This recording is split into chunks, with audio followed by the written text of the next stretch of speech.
au menu aujourd'hui, demander à l'univers. Hey.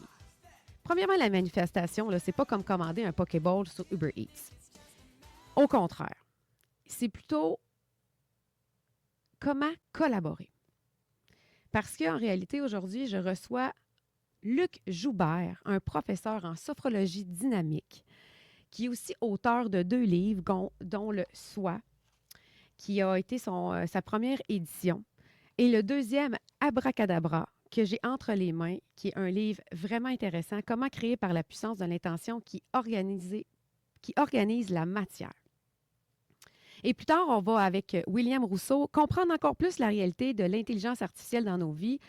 Mais nos jobs, là, y en a-tu vraiment qui vont disparaître? Et les entreprises qui ne prendront pas le virage de l'intelligence artificielle, vont-elles survivre dans les prochaines années? Moi, là, quand j'étais jeune, et c'est pour ça que pas les Backstreet Boys, mais New Kids on the Block m'ont fait rappeler ma jeunesse. Dans le 0-8 ans, on vit vraiment, on est imprégné de tout ce qu'on vit. Mais moi, quand j'étais plus jeune et depuis l'âge de 18 ans environ, j'ai fait rire beaucoup de moi et j'ai cassé la tête à bien du monde. Parce que je leur disais tout le temps, hey, ne mets pas ça dans l'univers.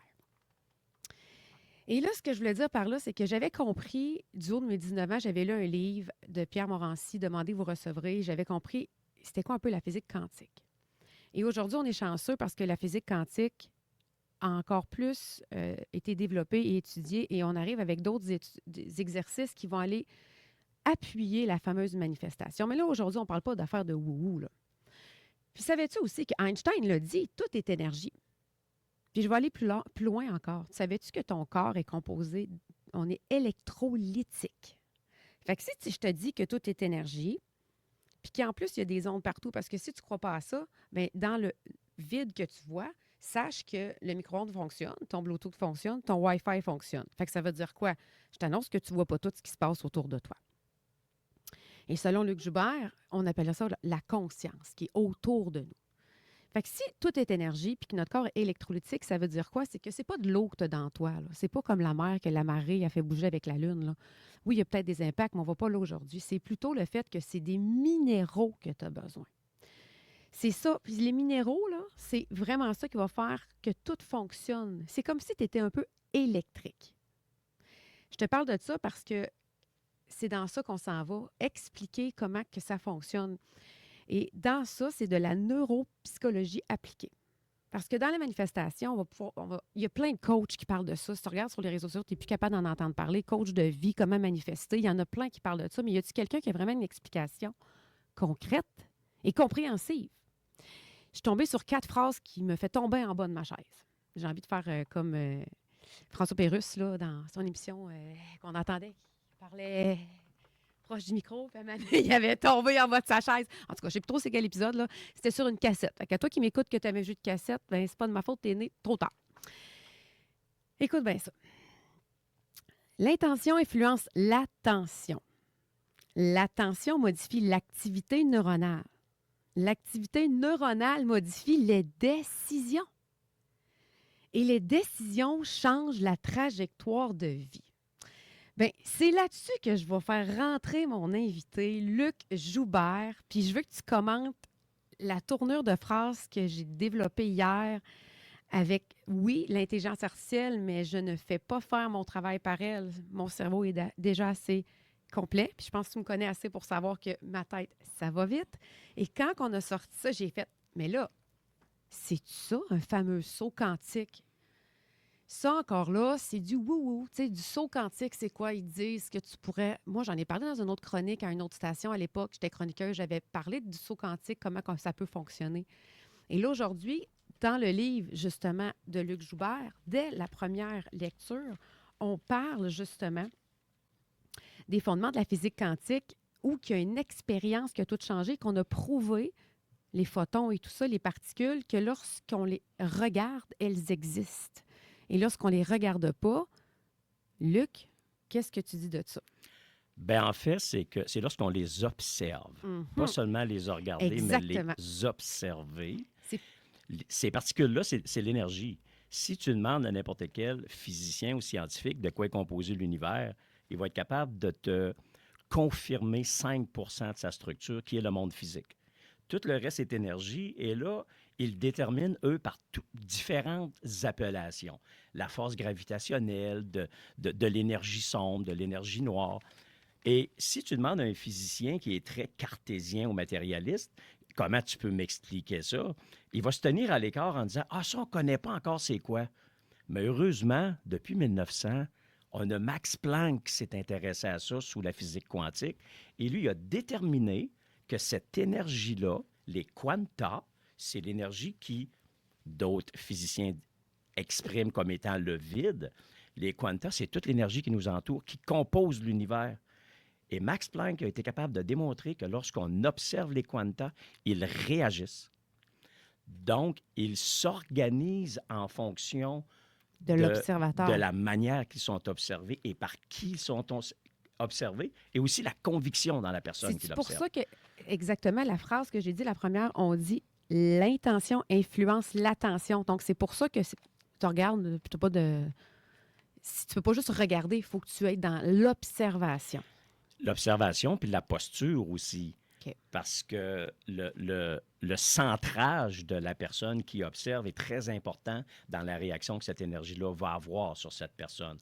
Alors, quelqu'un qui se met à demander à tous les jours, « Ah, aujourd'hui, je fais ça, aujourd'hui, je fais ça, aujourd'hui, je fais ça », ce qui est important, c'est dans quelle posture cette personne-là est, où est-ce qu'elle est rendue dans sa vie, est-ce qu'elle est en équilibre avec cette façon-là de se placer dans le centre de cette énergie-là qui est l'univers, et qu'est-ce qu'elle mérite de recevoir.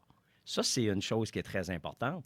Comme tu disais en entrée de jeu, demander à l'univers, c'est pas comme demander un Pokéball dans un restaurant, ou c'est pas comme demander quelque chose au menu. Mais c'est ça qu'on se fait enseigner là, sur toutes les plateformes, puis il y a beaucoup de coachs, là, puis demande à l'univers, tu sais, demandez, vous recevrez, mais on est beaucoup plus loin que ça. Puis c'est pour ça qu'aujourd'hui, deux choses. On est dans la science, donc on est dans la science appliquée, on va pouvoir parler de choses concrètes, mais j'aimerais ça qu'on se parle comme si on avait genre 9 ans, 9 ans et demi, pour être sûr qu'on reste dans le facile, garder ça simple. À 9 ans et demi, le moment de la vie où ça fait 1 an et demi qu'on utilise toutes les programmations qu'on a depuis l'âge zéro. Bon, mais regarde, c'était même pas prévu que je dise ça. Et je vais te laisser. J'aimerais que tu te présentes parce que moi, ici, tu es un praticien en neurosciences. Puis là, moi, je t'ai connu parce que tu m'as enseigné. J'ai une certification de sophrologie dynamique. Je n'ai pas beaucoup parlé. C'est une formation qui a été transformative pour moi. D'ailleurs, j'ai l'abonnement sur la plateforme qui est toute récente. Ça va être plus facile pour moi de vous faire des vidéos, de vous en parler parce que ça a été un... Combien d'heures j'ai fait de formation? C'est un week-end intensif. Au moment où on l'enseignait en présentiel, c'est un week-end intensif de 26 heures en 2 jours et quart. C'est ça. Alors, j'avais fait 26 heures en 2 jours et quart. Et c'était pour moi, j'étais sur le bout de ma chaise tout le long. C'est quelque chose qui est très, très, très puissant et très, mettons, complet. Alors aujourd'hui, on va rester plus dans les débuts de cette sphère-là. On va y aller en surface un peu. Et tu es un professeur, donc un enseignant en sophrologie dynamique de là de ton père, mais tu es aussi surtout auteur du Soi, tout ce potentiel qui a été découvert, aussi dit le meilleur ouvrage de mieux-être au Québec, parce que ça, c'est pas scientifique, c'est un livre de croissance personnelle par la critique Louise Bourbonnais. Mais là, le dernier que j'ai entre les mains, qui est magnifique, premièrement, Merci. qui est pour moi, mais ma belle-mère, elle le veut déjà, là. Mais c'est comme une Bible, fait que ça va être difficile à prêter. Est-ce que tu vas toujours vouloir le garder avec toi? Parce qu'il y a toujours des choses que tu as envie de revenir. Alors, abracadabra, qui est un terme qui est super intéressant. Abracadabra, qui veut dire? Abracadabra, ça veut dire tout simplement je crée en m'exprimant, ou je crée avec la parole ou avec l'écriture. Tout ce que tu manifestes dans la direction de quelque chose que tu veux obtenir, l'abracadabra vient de là. C'est un mot qui est utilisé depuis 5000 ans. Pour faire une histoire courte, la première documentation qu'on retrouve de ces mots-là, c'est un médecin grec qui fabriquait des petites amulettes à ses patients dont il ne trouvait pas la façon de les guérir, et il écrivait abracadabra pour déclencher la manifestation de guérison. Il remettait les amulettes à ses patients. Puis ça a tellement fonctionné que ça a été documenté, puis c'est ce qui a mis à l'histoire le mot abracadabra. Je ne l'explique pas dans le livre, j'ai gardé certains mystères dans le livre, parce que ma façon d'enseigner, moi, c'est de montrer aux gens les outils qui sont en eux, pour qu'eux ensuite fassent le travail de découverte, qu'est-ce qu'ils peuvent faire avec ça. Donc, tu parlais de l'ouvrage Soi tout à l'heure, Soi, tout ce potentiel qui est en toi. C'est un petit livre guide qui explique pourquoi d'être capable de se placer en état élargi de conscience, ça change tout dans la vie de quelqu'un qui veut amener des transformations. C'est parce que ces programmations-là, on les a reçues entre 0 et 8 ans, Mhm. la fameuse matrice que tu expliquais tout à l'heure. Et qu'est-ce qui se passe de 0 à 8 ans? Notre cerveau est en croissance. Donc, il vibre naturellement à des fréquences cérébrales, la fréquence alpha et la fréquence theta, qui s'apparentent à l'hypnose. Donc, le cerveau d'un enfant de 0 à 8 ans est très, très ouvert à la suggestion. Tout ce qu'il va entendre, voir, ressentir, vivre, tout ce qui va faire partie de sa vie de 0 à 8 ans va venir se placer comme dans des tiroirs de programmation et ça va composer pour tout le reste de sa vie 95 de sa base de référence pour réagir à quelque chose. Alors là, il faut absolument, je te pose la question. Si comme, j'aime beaucoup faire la comparaison, bon, les Katakors Toltèques, on est domestiqués, bon, une langue, un pays, tu sais, les parents, ils font pas là, on fait pas mal, là, mais ça fait en sorte que quand même, on absorbe ce que nos parents sont, notre environnement. Toi, tu l'arrives avec la base scientifique de 0 à 8 ans, on absorbe tout. Mais si on voudrait pas avoir absorbé ce qu'on a absorbé, là, Luc, quand on est enfant, comment qu'on s'en sort? Bien, il faut réviser tout simplement. Il faut prendre conscience qu'on a la capacité de revenir volontairement dans ces états élargis de conscience-là. Comment ça se fait? Vous le faites naturellement à chaque jour. L'être humain, c'est une merveille, c'est une machine merveilleuse, mais on ne nous enseigne pas à utiliser ces moments-là. Le soir, quand tu es près de t'endormir, quand tu es sur le bord d'atteindre le sommeil, tu es en alpha, sauf que le soir, à cause de la fatigue accumulée du jour, on ne reste pas en alpha longtemps, on descend directement dans En la phase delta. la plus profonde.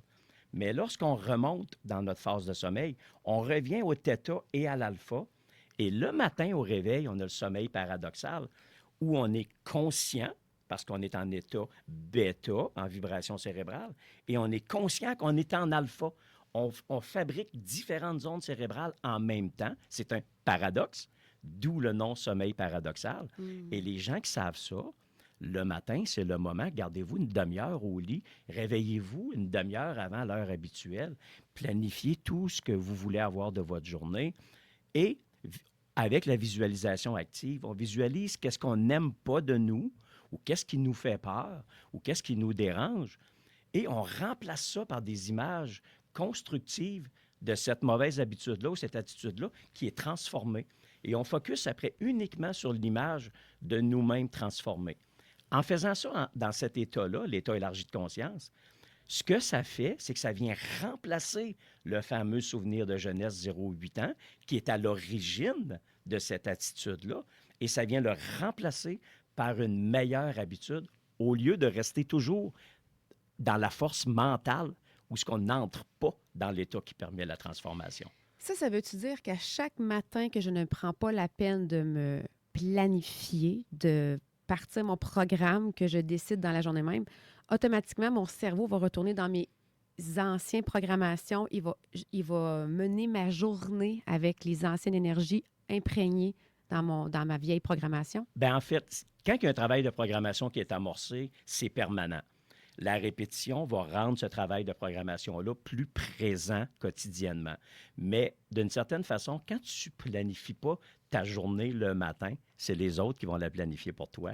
Fait qu'au lieu d'être en mode proactif à ce qui s'en vient dans ta vie, tu vas toujours être en mode réactif. Mhm. Puis le mode réactif, qu'est-ce qu'il fait? Il lève les leviers de défense, les boucliers de défense. Et qu'est-ce qui se manifeste quand les boucliers de défense sont levés? C'est le subconscient.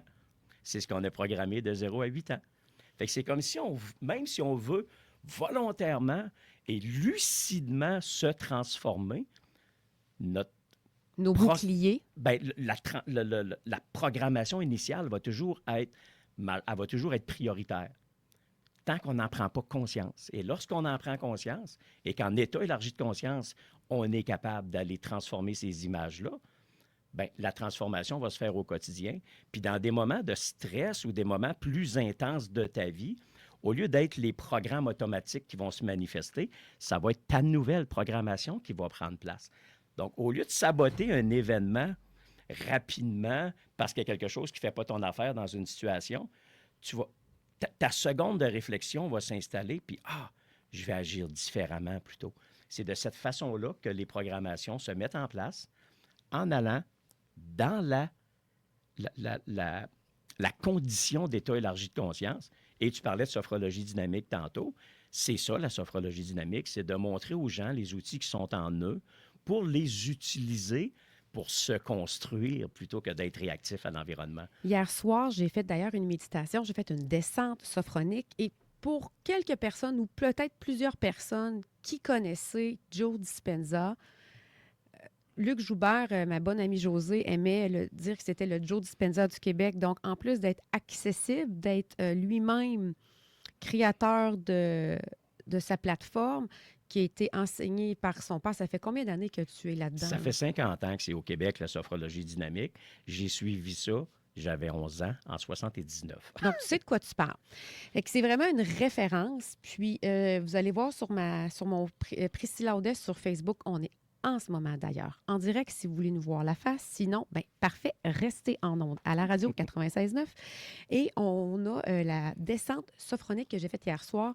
C'est drôle parce que c'est exactement ce que tu disais. J'ai fait l'écran. Et là-dedans, il nous apporte dans un état de conscience élargi, c'est-à-dire qu'il y a des petites étapes que tu te prépares, puis tu penses que ça ne fonctionne pas. Jusqu'à temps que tu arrêtes, tu te dis « Ah, finalement, ça a fonctionné. » Moi, j'ai la chance d'avoir des images dans mon cerveau. C'est sûr qu'il y en a que ça a l'air qu'ils ne voient pas les images. Bon, c'est très peu, je pense que c'est 20 de la population, si je ne me trompe pas. Alors, l'écran, ce que ça nous permet de faire, fait que c'est n'importe qui, que tu aies une entreprise, des enfants, un conjoint, pas de conjointe, il y a quelque chose que tu n'aimes pas en toi, il y a quelque chose que tu n'aimes pas que tu vis. La descente sophronique ou la méditation qu'il nous fait faire, c'est qu'il nous fait imaginer un écran entouré de noir. Il nous pose la question de ce qu'on veut plus. Bref, il nous pose des questions, on est capable de détailler, d'avancer dans la méditation. Et par la suite, elle transforme l'écran, devient entouré de blanc et il nous fait placer comment que nous voudrions la situation, qu'est-ce que nous désirons, qu'est-ce qu'on voudrait qu'il arrive. Et ça se fait facilement, là.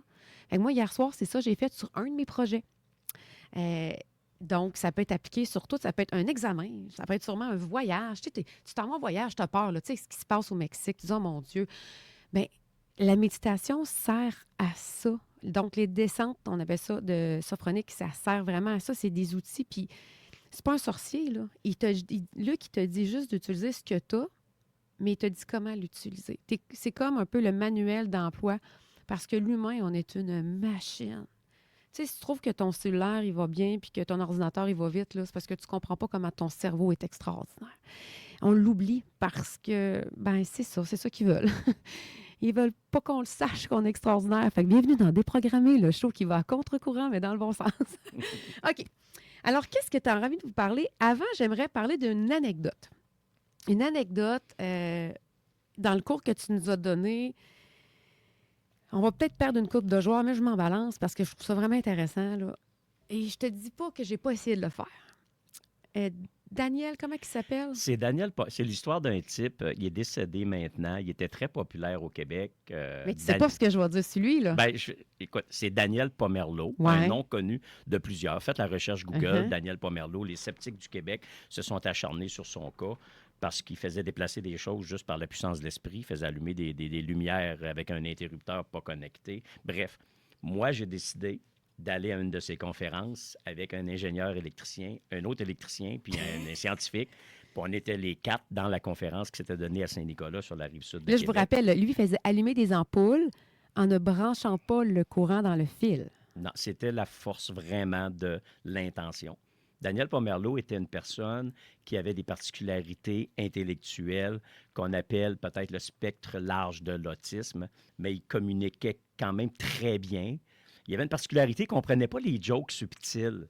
Si tu lui faisais un sous-entendu, il ne comprenait pas, il demandait « Pourquoi tu me dis ça comme ça? » Bien, il était sur le spectre, mais en même temps, c'est tellement positif dans un sens. Il faut juste comprendre comment la personne pense. Bien, c'est que pour lui, c'était normal d'être comme ça parce qu'il a été comme ça toute sa vie. Il a été étudié par ce qu'on appelle les Men in Black aux États-Unis. Il a été étudié par le renseignement canadien et ils l'ont obligé d'avoir un tuteur dans tous ses déplacements quand ils ont compris ce qu'il était capable de faire. Mais certaines personnes ont essayé de lui faire des choses, mais qui étaient contre la volonté de l'amour. Daniel, quand on lui demandait « Qu'est-ce qui te permet de faire ça? » Il disait « C'est la puissance de l'amour. » Puis il disait ça sans sourire, sans expression, rien. Il disait, l'amour, c'est ça, c'est l'intention, c'est d'être capable de faire des choses puissantes. Il y avait une piste de course qui fonctionnait avec des sifflets. Précis là, on était autour d'une feuille de venir 4 par 8 avec une piste de course, aucun fil de courant là-dessus, aucune batterie cachée dans les tracks. Oubliez ça, là, c'était pas des trucages. J'avais un gars avec moi qui avait un meter, là, un testeur électrique. Il testait, il a tout testé les composants.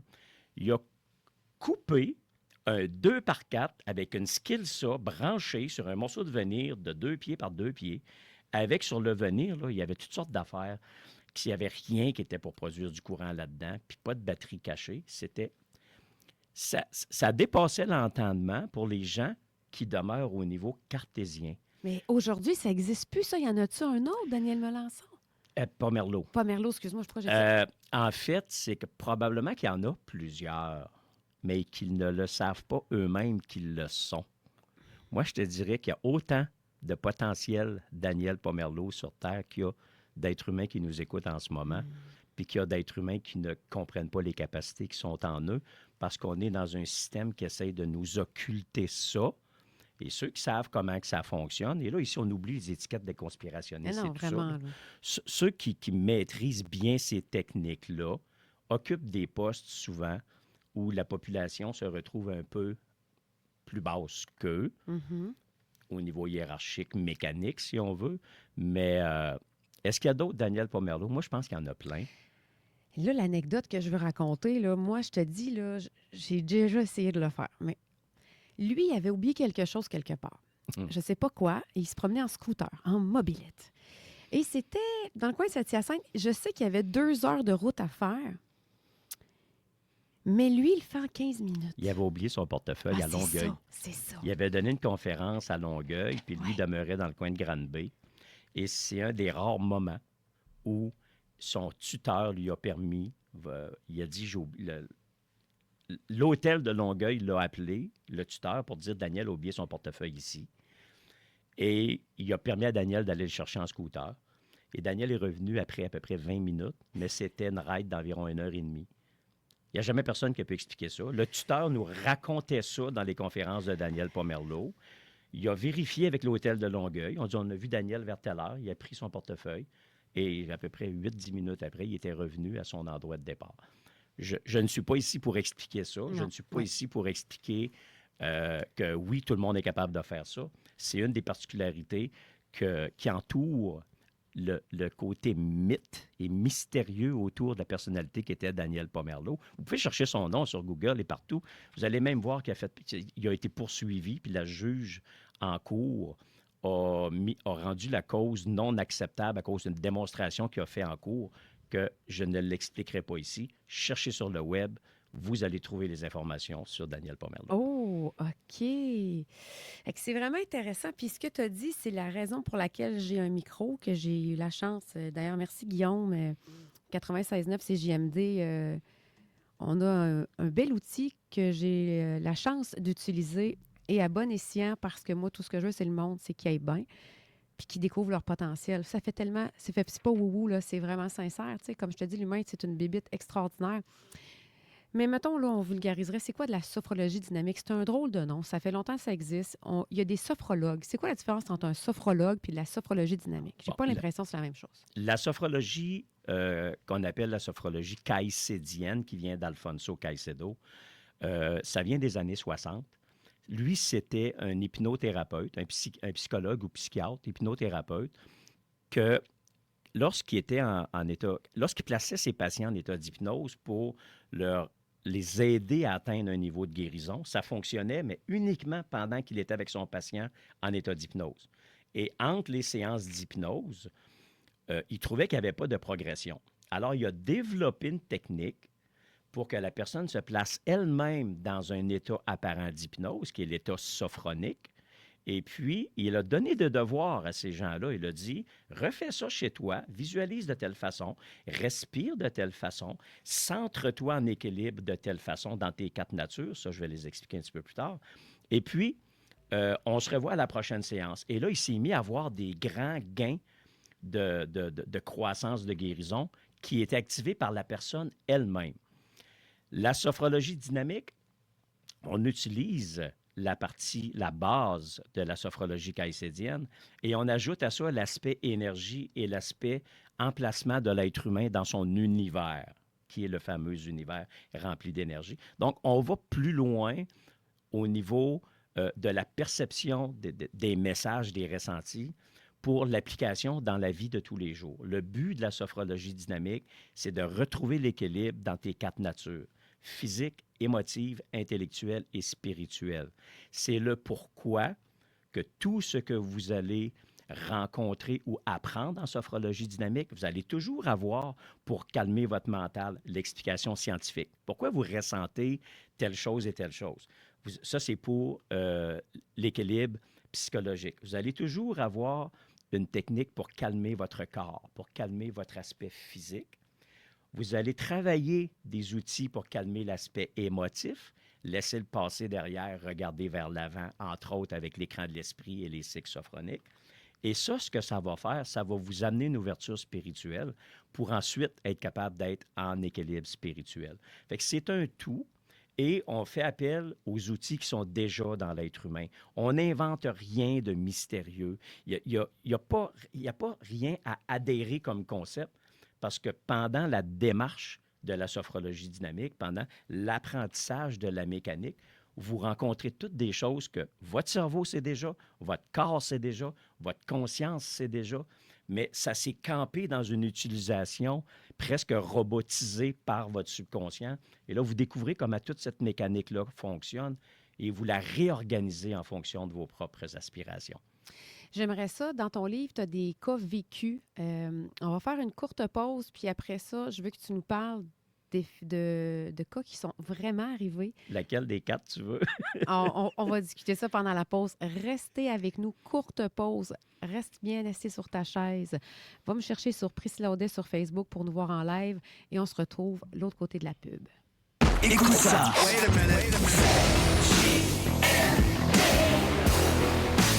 Vous écoutez CJMD 96.9.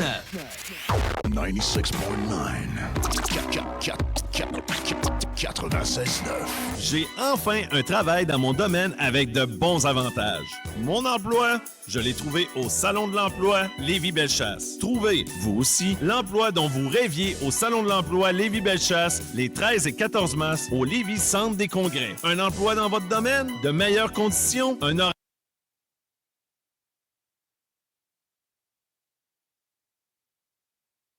Visitez selb.ca. Le salon est rendu possible grâce à la participation financière du gouvernement du Québec. Gestion immobilière Faleschini-Mercier, entreprise d'investissement et de gestion immobilière bien établie à Québec et Lévis, est en pleine croissance. Nous gérons près de 2000 logements et poursuivons notre développement pour assurer un service durable et de qualité. Nous sommes à la recherche de gestionnaires immobiliers, d'agents de location et d'adjoints administratifs motivés. Joyeux une équipe solide, humaine et ambitieuse. Faites carrière avec Gestion immobilière Faleschini-Mercier dès maintenant en appliquant au 418-658-0404 ou au groupe mercini.com. Les professionnels de remorquage Jack 2000 possèdent la plus puissante dépanneuse de la Rive-Sud de Québec. Couvrant tout le secteur de Lévis et la grande région de Bellechasse, ils offrent le service léger et lourd avec leurs 18 unités prêtes à vous servir 7 jours sur 7, 24 heures sur 24. Pour un travail de qualité, contactez Remorquage Jack 2000 à Prix-L'Auto, l'endroit par excellence sur la Rive-Sud. Votre futur véhicule compact, VUS, minivan ou camionnette vous attend chez April-Auto. Patrick et son équipe de passionnés sauront vous conseiller et vous donneront entière satisfaction. Situé à Charny, à 5 minutes des ponts, n'attendez plus et venez vivre l'expérience à April-Auto. Avec la reconnaissance des acquis et des compétences de la formation continue du Cégep de Lévis, transformez ce que vous savez déjà en diplôme reconnu. Commencez quand vous voulez, progressez à votre rythme, principalement à distance avec un accompagnement personnalisé. Inscrivez-vous à une rencontre d'information dès maintenant. Choisir la formation continue du Cégep de Lévis, c'est valoriser son parcours et c'est plus que jamais le moment. À la Maison de l'enfance, c'est de la prévention, de la sensibilisation, de l'accompagnement, du soutien et même un peu plus que ça. Parce que la Maison de l'enfance, ce n'est pas juste une maison, c'est une maison intérieure. On vous accompagne sur mesure avec un plan d'intervention et un bilan remis en fin de parcours. Reconnu par Ritma, membre de AEESQ, fournisseur d'IVAC et maintenant accessible sur Clic Santé. 1336C, rue de la Chaudière, à Saint-Rédempteur. La Maison de l'enfance, grandir, ça commence quand on se sent compris. CIMD. Enjoy. 969fm.ca. L'alternative radio.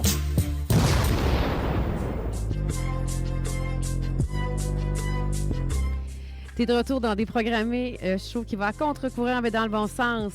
Aujourd'hui, en ondes, on a Luc Joubert, un enseignant en sophrologie dynamique et surtout un auteur d'un livre qui va sûrement changer ta vie. Et je ne dis pas ça et je pèse mes mots. Ensuite de ça, William Rousseau va venir nous rejoindre au micro, notre spécialiste de l'intelligence artificielle qui va venir prendre plaisir à se joindre à notre conversation. Assurément, lui, la physique quantique ou quantique, d'ailleurs, Luc, tu me confirmeras, il adore ça, il en baigne aussi là-dedans. Avant la pause, nous parlions avec Luc Joubert et on disait des anecdotes de son livre Abracadabra où il nous apprend comment créer par la puissance de l'intention qui organise la matière. Pas d'affaires d'ésotérisme et de mensonges à de la sorcellerie, mais plutôt vraiment la science qui appuie ses dires après des années et des années à enseigner la sophrologie dynamique. Il a enfin fait ce super livre. Parlons d'anecdotes qui sont écrites dans ce livre qui vont vous jeter en bas de votre chaise. Vas-y donc, Luc. En fait, c'est que pour démontrer comment l'abracadabra se manifeste de différentes façons dans la vie des gens, j'ai inclus dans le livre 4 histoires vraies dont j'ai fait partie de près ou de loin. Et quand tu me demandais ce qu'on raconte une anecdote qui va captiver les gens, on n'a pas le choix de parler de la tondeuse à Timax. Ah, t'as peu, je pense que tu l'as compté dans la formation. J'ai raconté, puis je vous ai dit un jour, ça va être dans un livre. C'est tellement révélateur. C'est arrivé un soir de pleine lune de juillet. On est en pleine lune en ce moment. La lune est pleine à 99 et quelques %. Elle était pleine à 100 % à 4 heures du matin lorsque je l'ai observée en me levant. Et là, on recule de plusieurs années. Timax, c'est Maxime Bouffard, travaille chez Groupe des Roches aujourd'hui. Timax, c'est un ami de mes enfants, de mes 2 gars. Et là, à chaque été, on se retrouvait au chalet dans le Bas-Saint-Laurent, à mon chalet, autour du lac Saint-Mathieu. Et on se ramassait des gangs d'amis, des gangs d'amis de mes enfants. Ça venait camper sur le terrain et on avait du fun. Et c'était toujours au moment où c'était la fête à Timax. Timax, sa fête, c'est en juillet. Et là, on est assis sur le quai. On a eu une bonne journée de sport nautique. On s'est baigné toute la journée. On a pris quelques bières, quelques breuvages. On a soupé. Le feu est allumé. On est assis sur le quai. Et à Saint-Mathieu, en juillet, il y a une particularité. Moi, j'étais du côté nord du lac. La lune, lorsqu'elle se lève de l'autre côté de la montagne ou le centre de ski Mont-Saint-Mathieu, elle est big. Elle est énorme. Et là, en voyant la lune, Timax se retourne puis me regarde. Il dit, Luc, il dit, toi, là, tu fais certaines pratiques, là, tu utilises des techniques de conscience, puis tu sais comment parler à ça, toi, les éléments, la lune, tu fais du chamanisme, tu fais toutes sortes de choses. Et il dit, explique-moi donc comment on demande quelque chose à la lune. Ben là, il me sort ça à brûle-pourpoint, là. On n'est pas dans une formation, rien, là. Ça fait que moi, je cherche, bon, comment je vais... Ben, je dis, écoute, bien, je décide, moi, d'aller dans son état de réceptivité, puis je vois qu'il est très, très, très sincère. Je dis, écoute, Max, c'est facile. Tu pointes la lune avec tes paumes. Ça, c'est une technique, là, je l'ai inventée pour le moment, là. Je l'ai inventée pour cette situation-là. Je dis, tu pointes la lune avec tes paumes, puis tu lui demandes quelque chose de fondamental que tu veux dans ta vie. Il fait ni un ni deux, il se lève les 2 paumes, puis il dit, je veux une tondeuse. Là, je le regarde, Max, une tondeuse? Tu veux pas? Il dit, oui, je veux une tondeuse. Là, il regarde la lune. Je veux une tondeuse, je veux une tondeuse. Là, Luc, il a les 2 poignets vers le plafond en ce moment-là. Là, je le regarde. Je dis, Max, t'as pas envie de demander d'autres choses? Une meilleure job, la richesse, la santé? Et il dit, Luc, je viens de m'acheter une maison. On est en juillet. Je viens de rentrer dans ma maison. Le gazon est long, j'ai pas encore de tondeuse. Je veux une tondeuse, je veux une tondeuse. Fou! Fait que moi, je le vois tellement sûr de son coup, je laisse ça comme ça. OK, Timax veut une tondeuse. Puis là, on change totalement de sujet. On n'en reparle plus de la tondeuse. Il ne se passe plus rien. Et il y a un ami qui devait venir nous rejoindre, de son surnom Chucky, Alexandre, qui devait venir nous rejoindre pour souper ce soir-là. Puis lui travaillait à la boucherie à Trois-Pistoles, puis il finissait à 9h, 21h le soir. Et là, il m'a texté, « Luc, je ne monte pas ce soir, je vais aller plutôt déjeuner avec vous autres demain matin. » On finit la soirée, on se couche. Le lendemain matin, on entend le véhicule à Chucky dans le chemin de terre qui venait à mon chalet, qui s'en vient, comme un bateau, tu sais, un genre de gros parisienne là, des années 70. Puis là, il descend la côte qui s'en vient au chalet, puis la valise n'est pas fermée, à ballotte, il y a juste un bungee qui retient la valise. Il se parque dans l'entrée, dans la cour du chalet. Puis là, il débarque. Il ouvre sa valise, puis Chucky a ses expressions à lui, puis il crie « Qui veut une tondeuse? » Je dis, là, T-Max est dans sa tente, il sort dehors. « Hein? » Là, Chucky prend la tondeuse, il sort ça de l'auto, il la met par terre, puis il la pousse. Il y avait une pente qui descendait vers le chalet, puis il la pousse, puis il la laisse aller. Là, T-Max, il a les yeux à moitié nettoyés, à moitié réveillés, tout croche et bourriflé en boxeur. Il regarde ça. « Hein? » Il dit « Ma tondeuse? » Ben, Chucky le regarde, il dit « Ben, si t'en veux, prends-la, c'est à toi. » Il avance, il arrête la tondeuse avec son pied, tire sa corde, à start. C'était une Honda. Là, il me regarde, tu as arrangé? Moi, je regarde Chucky, là, je fais signe. T'as pris ça? C'est quoi ça? Ah, il dit, je savais que t'en avais 2 au chalet déjà des tondeuses, mais il dit, en m'en venant ce matin, entre Trois-Pistoles puis Saint-Mathieu, il faut monter dans les rangs. Il dit, j'ai passé en avant d'une entrée, puis il y avait ça sur le bord du chemin avec un gros carton. C'était écrit « à donner ». J'ai arrêté, j'ai reculé. Puis je me suis dit, bon, il y a peut-être quelqu'un au chalet qui a besoin de ça. Je l'ai pris, je l'ai mis dans la valise, puis je voulais l'apporter. C'est aussi simple que ça. C'est inexplicable au niveau logique. C'est l'univers qui s'est manifesté. Il a entendu la demande. Et ça a marché pour moi aussi. Le jour que tu me l'as appris, cette technique-là, j'étais avec José, je me rappelle, puis c'était la pleine lune. Je ne sais pas trop, il y avait une belle lune, en tout cas, puis je l'avais faite. Mais est-ce que tu peux me préciser si, justement, j'ai pas bien demandé? Parce que, mettons, quand j'ai commandé mon Pokéball à l'univers, j'ai pas été assez précise. Tu as reçu juste une assiette de riz? Bien, j'ai dit, mettons, j'aimerais ça avoir un bol pour manger, exemple. Mais j'ai pas dit les ingrédients que je voulais à l'intérieur. Alors, j'ai reçu mon bol. Puis, ça a vraiment fonctionné en date que je voulais, mais finalement, c'était pas ce que je voulais. Donc, est-ce qu'on doit quand même, c'est comme on disait, pas juste regarder, observer, intentionner. Dans notre intention, je veux une tondeuse qui fonctionne. Tu sais, donner peut-être plus de détails. Est-ce que tu as... Oui, il faut préciser ce que tu veux Oui. et l'univers va te rendre ce que tu mérites dans la condition dans laquelle tu le demandes. Fait que ça se peut que j'aille demander exactement ce que je veux, mais dans la condition dans laquelle je suis, je ne peux pas recevoir ce que je demande. C'est que tu vas recevoir ce que tu as demandé exactement comme tu l'as demandé. Puis souvent, c'est notre demande qui fait défaut. Il y en a plein qui utilisent cette technique-là. J'aimerais ça que William soit en studio. William, c'est comme si les master prompts qu'on doit faire à notre intelligence artificielle, tu as beau lui demander, mais si tu lui demandes pas correctement, elle répond de la... OK? Elle est conne. OK? Des fois, je prends mon chum, qu'est-ce qu'il y a? ChatGPT, il est tellement pas intelligent. Bien, c'est que c'est nous qui ne comprenons pas comment faire. Fait que là, de mieux en mieux. Des fois, ça prend 3 master prompts, donc 3 commandes claires pour poser une question. Donc, il faut se faire des master prompts à l'univers. Bien, en fait, il faut être sûr qu'on est prêt à recevoir ce qu'on demande. Il faut être sûr qu'on est bien positionné pour le recevoir. Et il faut être surtout à l'affût des messages complémentaires. C'est quoi un message complémentaire? C'est des débuts de réponse. Sans raconter l'autre histoire au complet qui est dans mon livre, il y en a une des histoires vraies qui s'appelle « La job à David ». David étant mon fils le plus vieux, qui a suivi le séminaire en même temps que toi avec moi. Ah oui, exact. Puis lui, c'est un qu'on... Bien, David est un miraculé de la vie. Ça, miraculé, on va juste dire ça comme ça exact. pour ici. Les gens le découvriront dans le livre. Oui. Et puis, David avait fait une demande très précise. On a même travaillé tous les deux avec la technique de sophrologie dynamique, ensemble, au même moment, pour préciser une demande. Et ce qu'il a reçu comme réponse, c'était pas ce qu'il avait demandé, mais c'était le chemin pour se rendre à ce qu'il avait demandé. Donc, il faut être capable de reconnaître les réponses complémentaires qui sont c'est des éléments sur le menu qui construisent le repas principal pour prendre ta figure du Pokéball. Là. Exemple, j'habite, moi, sur la Rive-Nord à Québec. Je veux venir au studio CGMD qui est à Lévis. Moi, dans ma tête, il faut que je prenne le pont Pierre-Laporte. Mais là, le pont Pierre-Laporte est fermé, le pont de Québec est ouvert. Fait que c'est comme si je disais, ben là, non, là, c'est parce que là, si tu me fais dévier mon GPS, parce que le GPS, ça peut être l'univers aussi, ça peut être le chemin de ta demande. Dans le fond, c'est qu'il faut faire confiance que notre demande va être exaucée, mais pas dans le temps demandé, et de faire confiance aux étapes pour s'y rendre. De faire confiance à ce qui se présente après une demande Oui. est probablement un signe vers la destination qu'on a demandé. Puis ça, bien, ça prend le discernement. Ça se fait à l'usure, là, à la pratique. À force de pratiquer, vous reconnaissez ces signes-là. Puis, moi, je peux vous dire, mon quotidien est rempli de ce genre de signes-là dans ma vie, autant personnelle que professionnelle. On demande quelque chose. J'ai d'ailleurs fait un post Facebook cette semaine. expliquant la vie parfois nous montre très fort et intensément ce qu'on ne veut pas pour ensuite nous permettre d'apprécier ce qu'on veut. Ça, c'est comme des rappels à l'ordre. Puis, il faut arrêter de penser que l'univers nous punit.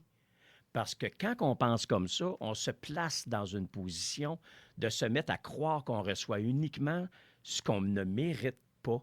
Alors, il faut accepter chacune de ces étapes-là comme étant peut-être... Moi, j'ai toujours dit que les embûches sur notre route, c'est des cadeaux qui méritent d'être développés. Puis quand on les développe, bien là, on trouve pourquoi ça est arrivé et on en sort plus fort. Fait que l'univers accepte de nous envoyer ce qu'on mérite, mais en même temps, à la hauteur de où est-ce qu'on est rendu. Puis c'est un amalgame qui fait un tout, en fait. Puis plus tu en es conscient, plus tu vas te retrouver, tu vas retrouver ta propre position au travers de ça. Et on ne parle pas d'une position de manipulation de l'énergie de l'univers. Au contraire, c'est d'harmonisation de l'énergie. Fait qu'en comprenant cette mécanique-là, qui est reconnue, hein, est reconnue en mécanique quantique, cette mécanique-là que les particules réagissent à partir du moment qu'elles sont observées. Puis qu'est-ce qui nous permet d'observer les particules? C'est notre intention. Notre intention active l'attraction qui se connecte à l'abondance et qui organise l'énergie, qui préordonne la matière. Là, je viens de vous répéter les mots d'un psychiatre connu au niveau mondial qui s'appelle Olivier Chambon, qui est un psychiatre qui a travaillé des années avec ses patients et qui a utilisé l'aspect énergétique parce qu'il s'est rendu compte que la pharmacologie, l'aspect électrique, l'aspect psychologique, psychiatrique, il manquait toujours un des éléments pour compléter un accompagnement avec un patient et il a ajouté l'aspect énergétique avec le chamanisme et avec différentes techniques. Et ça l'a permis d'harmoniser encore mieux ses clients, ses patients, par la mécanique d'organisation de l'univers. Et tout part de l'intention. J'ai la chance d'avoir un super naturopathe que je ne peux pas référer parce qu'il ne prend pas de clients. On fait des bilans. On ne fait pas des diagnostics. Attention. Et dans les bilans, on a le champ énergétique. On a le champ, les chakras, puis j'ai le champ aussi énergétique, on voit ma bulle. Et ça rend les gens vraiment stoïques à chaque fois parce que c'est comme une bulle quadrillée qui sort dans sa programmation pour donner ma sphère. C'est comme ma sphère énergétique. Et tous les problèmes qui sont suivis par mon ostéopathe, ma physiothérapeute et mon kinésiologue, à la précision même, la douleur est sur le champ énergétique. Donc, si tu es malade, ça fait longtemps que le virus est dans ton champ énergétique. Quand il est dans ton corps, dans ton corps vraiment là, de chair, ça y prend plus de temps à se rendre à l'intérieur, mais ça y prend plus de temps aussi de sortir. C'est pour ça que c'est important de s'occuper de son champ énergétique. Fait que la sophrologie dynamique, ça peut t'aider à avoir une meilleure santé énergétique. C'est une partie qui est effectivement couverte dans le dernier tiers de la formation. Puis, le champ énergétique, bien, c'est lui qui est précurseur de symptômes. Quand que tu commences à avoir un certain malaise, c'est parce qu'il y a quelque chose qui est déréglé dans l'énergie autour de toi, qui se manifeste dans ton corps. Et ça, c'est pas besoin d'être docteur ou médecin. On est capable de le percevoir chez des gens qui, à un moment donné, vont être affligés par une certaine maladie ou un malaise, que ça a commencé à quelque part par quelque chose qui les a désordonnés dans leur fonctionnement et ça a attiré quelque chose qui a tourné en maladie plus importante. Dis-moi donc, Luc, dans tous tes outils, je pose la question sans savoir si tu as la réponse. Si quelqu'un se demande, OK, ben là, moi, si je réalise que j'ai des choses qui m'arrivent, mettons des douleurs ou des symptômes que je ne reconnais pas, y a-t-il une façon de faire des méditations, des descentes sophroniques pour aller mettre le doigt sur... Bien, sans mettre le doigt dessus, ce que la personne fait quand elle suit la formation de sophrologie dynamique, elle va être capable d'identifier elle-même, par elle-même. La sophrologie dynamique, c'est important de dire ici, là, on ne fait pas de diagnostic, on guérit pas, mais c'est un très, très bon accompagnateur de tout ce qui est reconnu au niveau médical. Ça ne le remplace pas, ça le complète. Mais les personnes qui suivent la formation, vous suivez la formation, là, il n'y a pas de témoignage entre les personnes. Hein. C'est vraiment chacun pour soi. Et lorsqu'on fait les différents exercices, oui, les exercices sont structurés pour identifier par la personne elle-même, de façon confidentielle, c'est la personne qui le fait, est-ce que ça pourrait être ça qui crée un désordre en ce moment dans ma vie? Et là, vous avez les outils de remplacement dans les descentes sophroniques pour venir remplacer ce que vous croyez être la raison du dérèglement. Et ce qu'on voit majoritairement chez 95 peut-être même plus des gens qui sortent de la formation, c'est une meilleure santé globale. Parce qu'ils prennent en charge leur propre place dans leur vie. Ils cessent de subir la vie par les pressions extérieures et ils deviennent les vecteurs de transformation de leur propre vie. J'ai bien aimé le point 2 à la page 26 dans ton livre. La cohérence interne. Parce que dans le fond, tu dis, mais alors, qu'est-ce qui fait qu'une intention fonctionne? C'est-à-dire que, ben moi, je veux ça. Bon, mais si tu veux ça, mais ton intention n'est pas bonne ou elle n'est pas ajustée, bon. Mais moi, ce qui m'interpelle, c'est la cohérence interne. Si vous dites vouloir une chose, mais que votre corps, vos émotions, ou attention, vos croyances profondes disent le contraire, l'intention est neutralisée. Ma question à toi, Luc, est plusieurs personnes, que tu en aies fait ou pas, je te suggère d'y aller. Une thérapie, c'est toujours bon. Voir un psychologue, ça fait toujours du bien. Pas nécessairement obligatoirement, mais des fois d'aller voir et on apprend beaucoup de choses dont on entend beaucoup parler des pensées limitantes. Ton cerveau, dans le cours, souvent je parle du cours que j'ai fait à l'Université de Yale en ligne, la science du bien-être, la science du bonheur, le cerveau te ment constamment. Tu vas toujours aller dans des comparatifs et non dans la vérité. Bon. Alors, comment qu'on fait, Luc? Parce que si moi, mon 0,8 ans est particulier, j'ai des pensées limitantes, j'ai en plus des programmations de mon cerveau qui me jouent des tours parce que notre cerveau, c'est pas notre meilleur ami, by the way. On fait comment là, pour gérer ça? Ben, en fait, c'est un ensemble de plusieurs facteurs que tu viens de m'énumérer là. Puis, on va simplifier la réponse.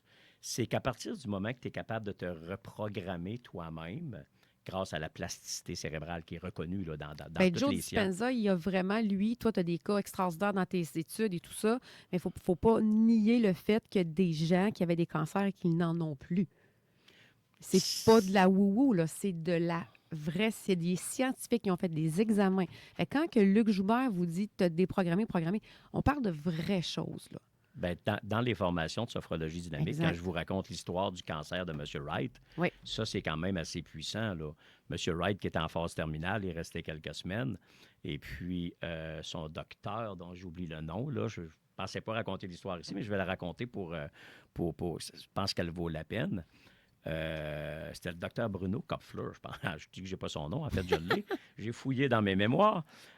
Il lui a servi un nouveau médicament qui s'appelait le Crébiosène.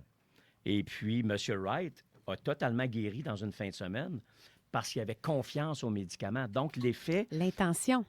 C'est son intention. Et l'effet placebo s'est installé et ça l'a guéri totalement. Il est retourné chez lui. Il a quitté l'hôpital après une semaine et il est retourné chez lui. Une fois chez lui, il a malencontreusement ouvert le journal de la semaine, quelques semaines plus tard, et il a lu une étude scientifique disant que le Crébiosène n'avait aucun effet chez les patients. Alors, il a eu une rechute immédiate parce que là, c'est cette fausse croyance-là qui s'est installée. Lui basait son état de santé à partir d'éléments qui venaient de l'extérieur. Alors, il a rechuté immédiatement, il est rentré à l'hôpital. Et là, à cause de l'article et à cause des études qui avaient été faites sur le Crébiosène qui disaient que c'était inefficace, son docteur ne savait plus trop quoi faire. Alors, il a utilisé le mensonge. Il lui a dit, je vais t'injecter, il y a une nouvelle version du Crébiosène qui vient d'être sortie. Elle est beaucoup plus puissante, beaucoup plus efficace, et je vais te l'injecter. Et étant certain qu'il se faisait injecter le Crébiosène, son docteur lui a injecté de l'eau distillée. Ça a eu exactement le même effet. Il a guéri totalement en quelques jours. Il est ressorti de l'hôpital jusqu'à ce qu'il retombe plusieurs mois plus tard sur un article de journal disant que les différents effets, recherches n'avaient pas fonctionné. Et en quelques jours, le cancer est revenu et il en est décédé. C'est un cas documenté médical sur l'effet placebo et l'effet nocebo. L'effet nocebo, c'est d'être convaincu que quelque chose de négatif va nous arriver en contact avec une situation, comme par exemple ceux qui perdent leurs cheveux avec la chimiothérapie. Ça fait des années que la chimiothérapie ne fait plus perdre les cheveux. Et là, ici, je ne suis pas en train de soit mousser ou un traitement ou pas. Là. C'est juste, je vous explique l'effet nocebo. Et les gens qui s'en vont en chimio, qui ne savent pas que c'est la pas chimio vrai. ne fait plus tomber les cheveux, perdent leurs cheveux. C'est l'effet nocebo, d'être convaincu qu'une certaine situation va être négative sur le corps. C'est ça l'effet que ça a. Et qu'est-ce qui génère ça? C'est l'intention. Je suis surexcitée de ce que tu es en train de dire parce que, encore là, les 4 accords Toltec, quand tu crois à un accord, c'est-à-dire si tu es d'accord avec ce que quelqu'un te dit, tu es gros, tu es laid, tu ne réussiras pas, ce que tu crées, c'est pas bon. Bien, malheureusement, si tu as l'intention de croire ce que la personne dit, c'est que tu vas vivre ce que la personne dit. Fait que ton gros travail, notre gros travail, c'est de croire en nous et en ce qu'on a. Donc, posez l'intention, puis vous allez défoncer des murs. Vas-y donc, Luc. Sais-tu que, te rappelles-tu qu'est-ce que je dis le plus souvent dans ma fin de semaine de formation quand je faisais mes Je présentiels? sais pas, mais tu as dit que j'allais avoir un bateau. J'attends encore un bateau. C'est quoi? Non, c'est toi qui voulais le bateau. J'ai le chum, par exemple. Là. Dans le chum, je voulais te le demander tantôt s'il y avait un bateau. Si vous en cherchez un, il y en a un parqué dans le cours chez nous. Pas un chum, un bateau. OK. Non, te rappelles-tu qu'est-ce que je dis le plus souvent dans mes séminaires? C'est que quand quelqu'un me dit « Ouais, mais moi, Luc, pour telle raison, je ne suis pas capable de faire ça », je répète, « Tu as raison. » Et si tu te dis que tu es capable de le faire, tu as raison. Les gens ont tout le temps raison, Oh my Priscilla. God. Mais c'est ça, c'est que dans le fond, l'univers a dit, mettons, exemple, tu dis, ah, j'ai faim ou il fait frais. Non, mettons, c'est plate ou je manque de quelque chose. L'univers, ben oui. Fait que l'onde de la fréquence, là, je fais des mouvements avec mes mains, c'est que l'univers va dire oui à tout ce que tu dis. Ben c'est que tu as tout le temps raison. Fait que c'est ça, tu as Puis, raison si tu dis mais quelque chose si de on le négatif. prend dans le sens, quelqu'un qui dit ah, tu sais, les fameuses expressions qu'on nous met dans la tête quand on est jeune, là, pas parce que je suis né pour un petit pain, je vais acheter à la boulangerie. Je suis né pour un petit pain, je ne peux pas acheter à la boulangerie. Hey, enlevez-vous ça dans la tête, là, ces phrases-là, là, parce que vous avez raison. Et c'est pour ça que je voulais absolument te donner le micro. Je t'annonce que, Luc, il va falloir que tu reviennes. Mais si tu veux rester et tu as encore du temps, je te garde avec moi. Je vais rester. On a en studio nul autre que mon collaborateur, je pense qu'il vient environ 2 semaines, qui est mon spécialiste d'intelligence artificielle et aussi, lui, il est spécialiste en automatisation. OK? Il se considère comme un architecte du système intelligent. Il est propriétaire de Manexum. Il y a beaucoup de choses en branle, il y a beaucoup de projets, mais il y a aussi beaucoup de connaissances connexes avec Luc Joubert. Et c'est pas pour rien que je les assis un à côté de l'autre. Suite à ce qu'on vient de dire, William, d'entrée de jeu, premièrement, merci d'être là. Merci. Est-ce que tu aurais quelque chose à ajouter? Ben écoute, j'ai eu un petit coup de foudre avec Luc avant d'entrer en onde. Fait que ça, c'est cool parce qu'on vient de la même place. Là, à un moment donné, tu nommais 1979, tu avais 11 ans. Moi, je suis né cette année-là. Fait que je suis vieux, mais non, mais tu sais... Moi, je suis jeune et j'ai raison. Oui, exactement. Exactement. Mais j'ai aimé ça. J'ai entendu des bouts parce que j'ai eu un petit meeting aussi entre-temps. Puis il y a un bout que tu as parlé que je me suis dit, il va falloir qu'on revienne là-dessus, que je trouvais vraiment intéressant. Oui, bien, ça a un peu rapport avec quand tu dis que... tu sais, à un moment donné, je ne sais pas si tu as parlé de mérite ou de quelque chose, mais ça a un peu rapport avec ce que tu parlais présentement, de dire ben, que tu penses quoi que ce soit, tu as raison. Puis Henry Ford le disait, whether you think you can or you can't, either way, voilà. You're right. Fait que ça, c'est vrai, mais c'est vrai au point de vue spirituel. Puis une chose qu'on apprend, on parlait à Ordonne tantôt, que le New Age était un peu trop dans la amour, lumière, petite fille, puis Serpentin, petite fille en robe rose avec un popsicle, comme dirait Pérus. Mais quand tu fais vraiment le chemin pour vrai, à un moment donné, tu te rends compte qu'il n'y a pas cette notion-là de mériter quelque chose ou pas. La preuve étant que t'as des trous de cul qui ont tout ce qu'ils veulent tout le temps, puis c'est facile. Pourquoi? C'est parce qu'ils savent qu'ils vont l'avoir. Oui, parce que t'as pas ce que tu demandes, t'as ce que t'es. Fait que pour ça, puis ça revient à dire, tu penses ça ou tu penses ça, t'as raison. Sauf qu'on n'a pas encore parlé de karma, puis ça, je pense que ça sera peut-être un sujet d'émission. C'est un autre sujet. Il y a des contrats karmiques aussi que si tu t'en rends compte, tu peux retirer ton... Tu retires ton nom, tu peux retirer ton 4 Tu peux retirer ton accord pour ça. C'est un accord que tu as fait à un certain moment donné aussi, mais t'es pas t'es pas pris avec ça Du tout. T'es pas pris avec ça. C'est comme des concepts. C'est la programmation. Mais- C'est carrément la programmation 0-8. Moi, je donne souvent un exemple. Là, Vas-y puis donc. je pense qu'il vaut la peine là, d'être dit ici. Comment que ça peut être déterminant, la programmation, chez un enfant? Puis je donne l'exemple dans mes formations. Un enfant de 6 ans, il est à l'épicerie, il est avec ses parents. Puis là, il est sur le bout du panier, là, tu sais, les deux pieds sur la barre ou les roues, là, puis il tient le panier, puis là, le père pousse le panier, lui. Là, lui, il écoute tout ce qui se passe autour. Et là, le couple avec cet enfant de 6 ans-là arrive à la caisse pour attendre de payer. Et en avant d'eux, il y a un autre couple. Ils ne les connaissent pas. C'est même pas de la famille du petit gars, mais il y a un autre couple qui est là. Et là, ça donne que lui, ce petit gars-là, il est fatigué dans sa journée, puis il tombe comme sur le neutre. Et là, il est réceptif, une éponge à tout. Et le couple en avant... Dans d'eux la autres, lune, là. c'est ça, il est dans la lune. On pense qu'il est dans la lune. Exact. Là, il y a le piton sur record. Et là, le couple en avant, il se parle. Et la fille dit à son chum, « Ah, il faudrait regarder peut-être pour les chalets. Ça serait peut-être le fun de s'acheter un chalet. » Puis ce chum-là, lui, vient d'une famille où ce que le chalet, ça a été un désastre dans sa famille parce que ça a tout le temps coûté cher. Il va répondre à sa blonde, « Ah, un chalet, c'est pas pour nous autres. Non, c'est tout le temps des frais à ça. Ça coûte cher. C'est un asile. » On s'en va 30 ans plus tard. Le petit gars de 6 ans sur le panier, il a 36 ans. Il est ingénieur. Il est riche.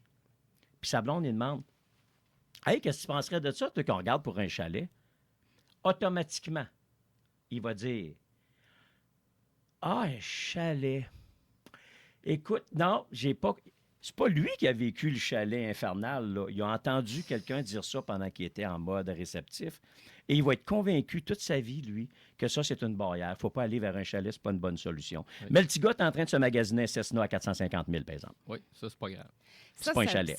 C'est ça un exemple ça de veut programmation dire de jeunesse. que tu peux faire tout ce que tu veux. Absolument. Ouais. Si tu y crois et tu as l'intention, il faut se le rappeler tous les jours. Ouais. Mais Il faut aller chercher ces vieilles programmations-là, les revisiter et les réadapter à la réalité qu'on veut vivre. Oui, ben c'est un concept qui n'est pas assez discuté que quand tu arrives à l'âge adulte. Moi, je donnais des formations en immobilier, mais sur le mindset. OK? Puis là, je disais, ben tu as deux. Puis moi, je suis assez coloré des fois dans la vie. Fait que je disais, ben tu sais, quand tu arrives à l'âge adulte, tu as 2 valises de marde, là.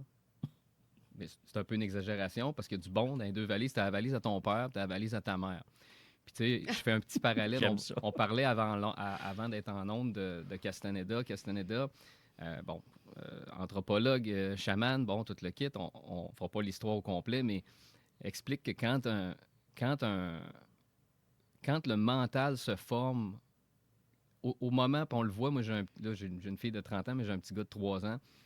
Quand le dialogue intérieur se forme, c'est là que il faut plus tard que Il devient la matrice conductrice. tu deviens la matrice conductrice. Puis l'exemple que tu donnais tantôt, c'est un très bon exemple. Tu n'as pas re-questionné comme moi. Je voyais, mettons, mon père angoissé avec des factures. Il y avait une petite boîte de factures. Là, puis je suis très sensitif. Fait à l'âge adulte, il a fallu que je déprogramme ça. Fait que tu sais, ta valise de ton père, ta valise de ta mère, tu ouvres ça, tu fais comme « Hey, ça, c'est bon. Ça me convient. Ça, il faut se poser la question. Si je crois ça, c'est quoi ma réalité? » Si je crois que, mettons, l'argent, c'est angoissant, ou si je crois que les femmes sont toutes pas correctes, ou les hommes sont tous pas corrects, ça m'amène où? Fait que c'est ça que je dis, c'est que Ça amène à réviser la programmation, ça William. amène à réviser la programmation, puis il faut que tu le fasses consciemment. Tu sais, j'ai quelqu'un dans mon entourage qui est dans une situation, puis c'est le fun, je sais, qui écoute pas, puis c'est bien correct, mais qui est dans une situation un petit peu plus où est-ce que dans le couple, il dit rien. T'sais. Puis, à un moment donné, en jasant, il dit ben, c'était de même chez nous. T'sais, c'était de même chez nous. C'est ma mère qui drivait ça. Mon père, pas son mot à dire. Il a raison. Mais il a raison. Mais il a c'est raison. justement ce que Mais j'y c'est ai pas dit. acceptable de dire Non, ça. c'est C'est comme ça. moi, je dois Non, mais- aux humains. Tu n'as pas le droit de dire je suis une main. Ben Non, non. mais ma prochaine intervention, c'était oui, mais tu T'es pas obligé n'es pas obligé de traîner ces reproduire bagages-là. Ben t'es non. pas obligé de reproduire le Ben non. modèle. Tu sais, tu peux te poser la question si tu es bon pour moi, c'est pas bon Quand pour tu moi. connais le chemin où aller changer ces images mentales-là, puis ces patterns mentales-là, ça devient tellement simple, puis c'est plus facile connaître le chemin puis l'utiliser Oui. parce que tu embellis ta vie. Oui. Puis quand tu connais pas le chemin, bien là, tu es pris avec tes deux valises. Tu es pris dans le pattern.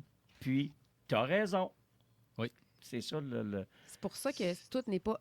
On a découvert que tout n'est pas épigénétique. Donc, tu ne seras pas la maladie de ton père, tu ne seras pas la vie de ta mère. Ben, Tu sais, tu peux être autre chose. Tu amènes l'épigénétique, Bruce Lipton qui a beaucoup amené ça. Je ne sais pas si vous en avez parlé tantôt, probablement, non? Mais il y a des très bons livres, là, Bon, il y La a des très biologie bons des livres. croyances, Bon, ben, l'effet lune de miel. L'effet lune de miel, Oui. là, c'est comme connaître ces outils-là qu'on peut reprogrammer nous-mêmes, exact. puis comment les utiliser en se levant chaque matin, Oui. puis comment construire nos journées avec l'effet lune de miel qui nous crée là, des situations de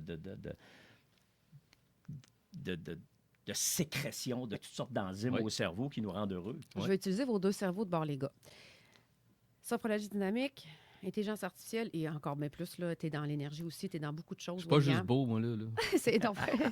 Mais est-ce que tu as envie de dire, comme un peu tantôt j'ai dit, c'est comme si on maîtrisait les master prompts à dire à l'univers, et si on maîtrisait quand parle à l'univers, on serait en mesure d'être justement pas mieux parce que ça serait dans l'ego de dire qu'il faut que tu sois mieux que qu'est-ce que tu es là, mais atteindre nos objectifs ou... Moi, là, je fais beaucoup de parallèles. C'est ça, tu sais, l'autre fois, on avait l'autre invité avec nous, puis bon, là, on parlait des hypes, à un moment donné, elle s'est mis à parler d'affaires spirituelles, puis elle m'a lancé une coupe de balles, puis là, c'est comme le monde, ils disent, OK, c'est un gars, tu sais, d'habitude, quelqu'un qui est en technologie, tu sais, c'est assez... Ben, tout est comme catégorisé cartésien, probablement, dans Oui, ton probablement, mais je fais des grands parallèles avec l'intelligence artificielle, puis comment... Parce que c'est des modèles de langage large, des large language model, puis je fais...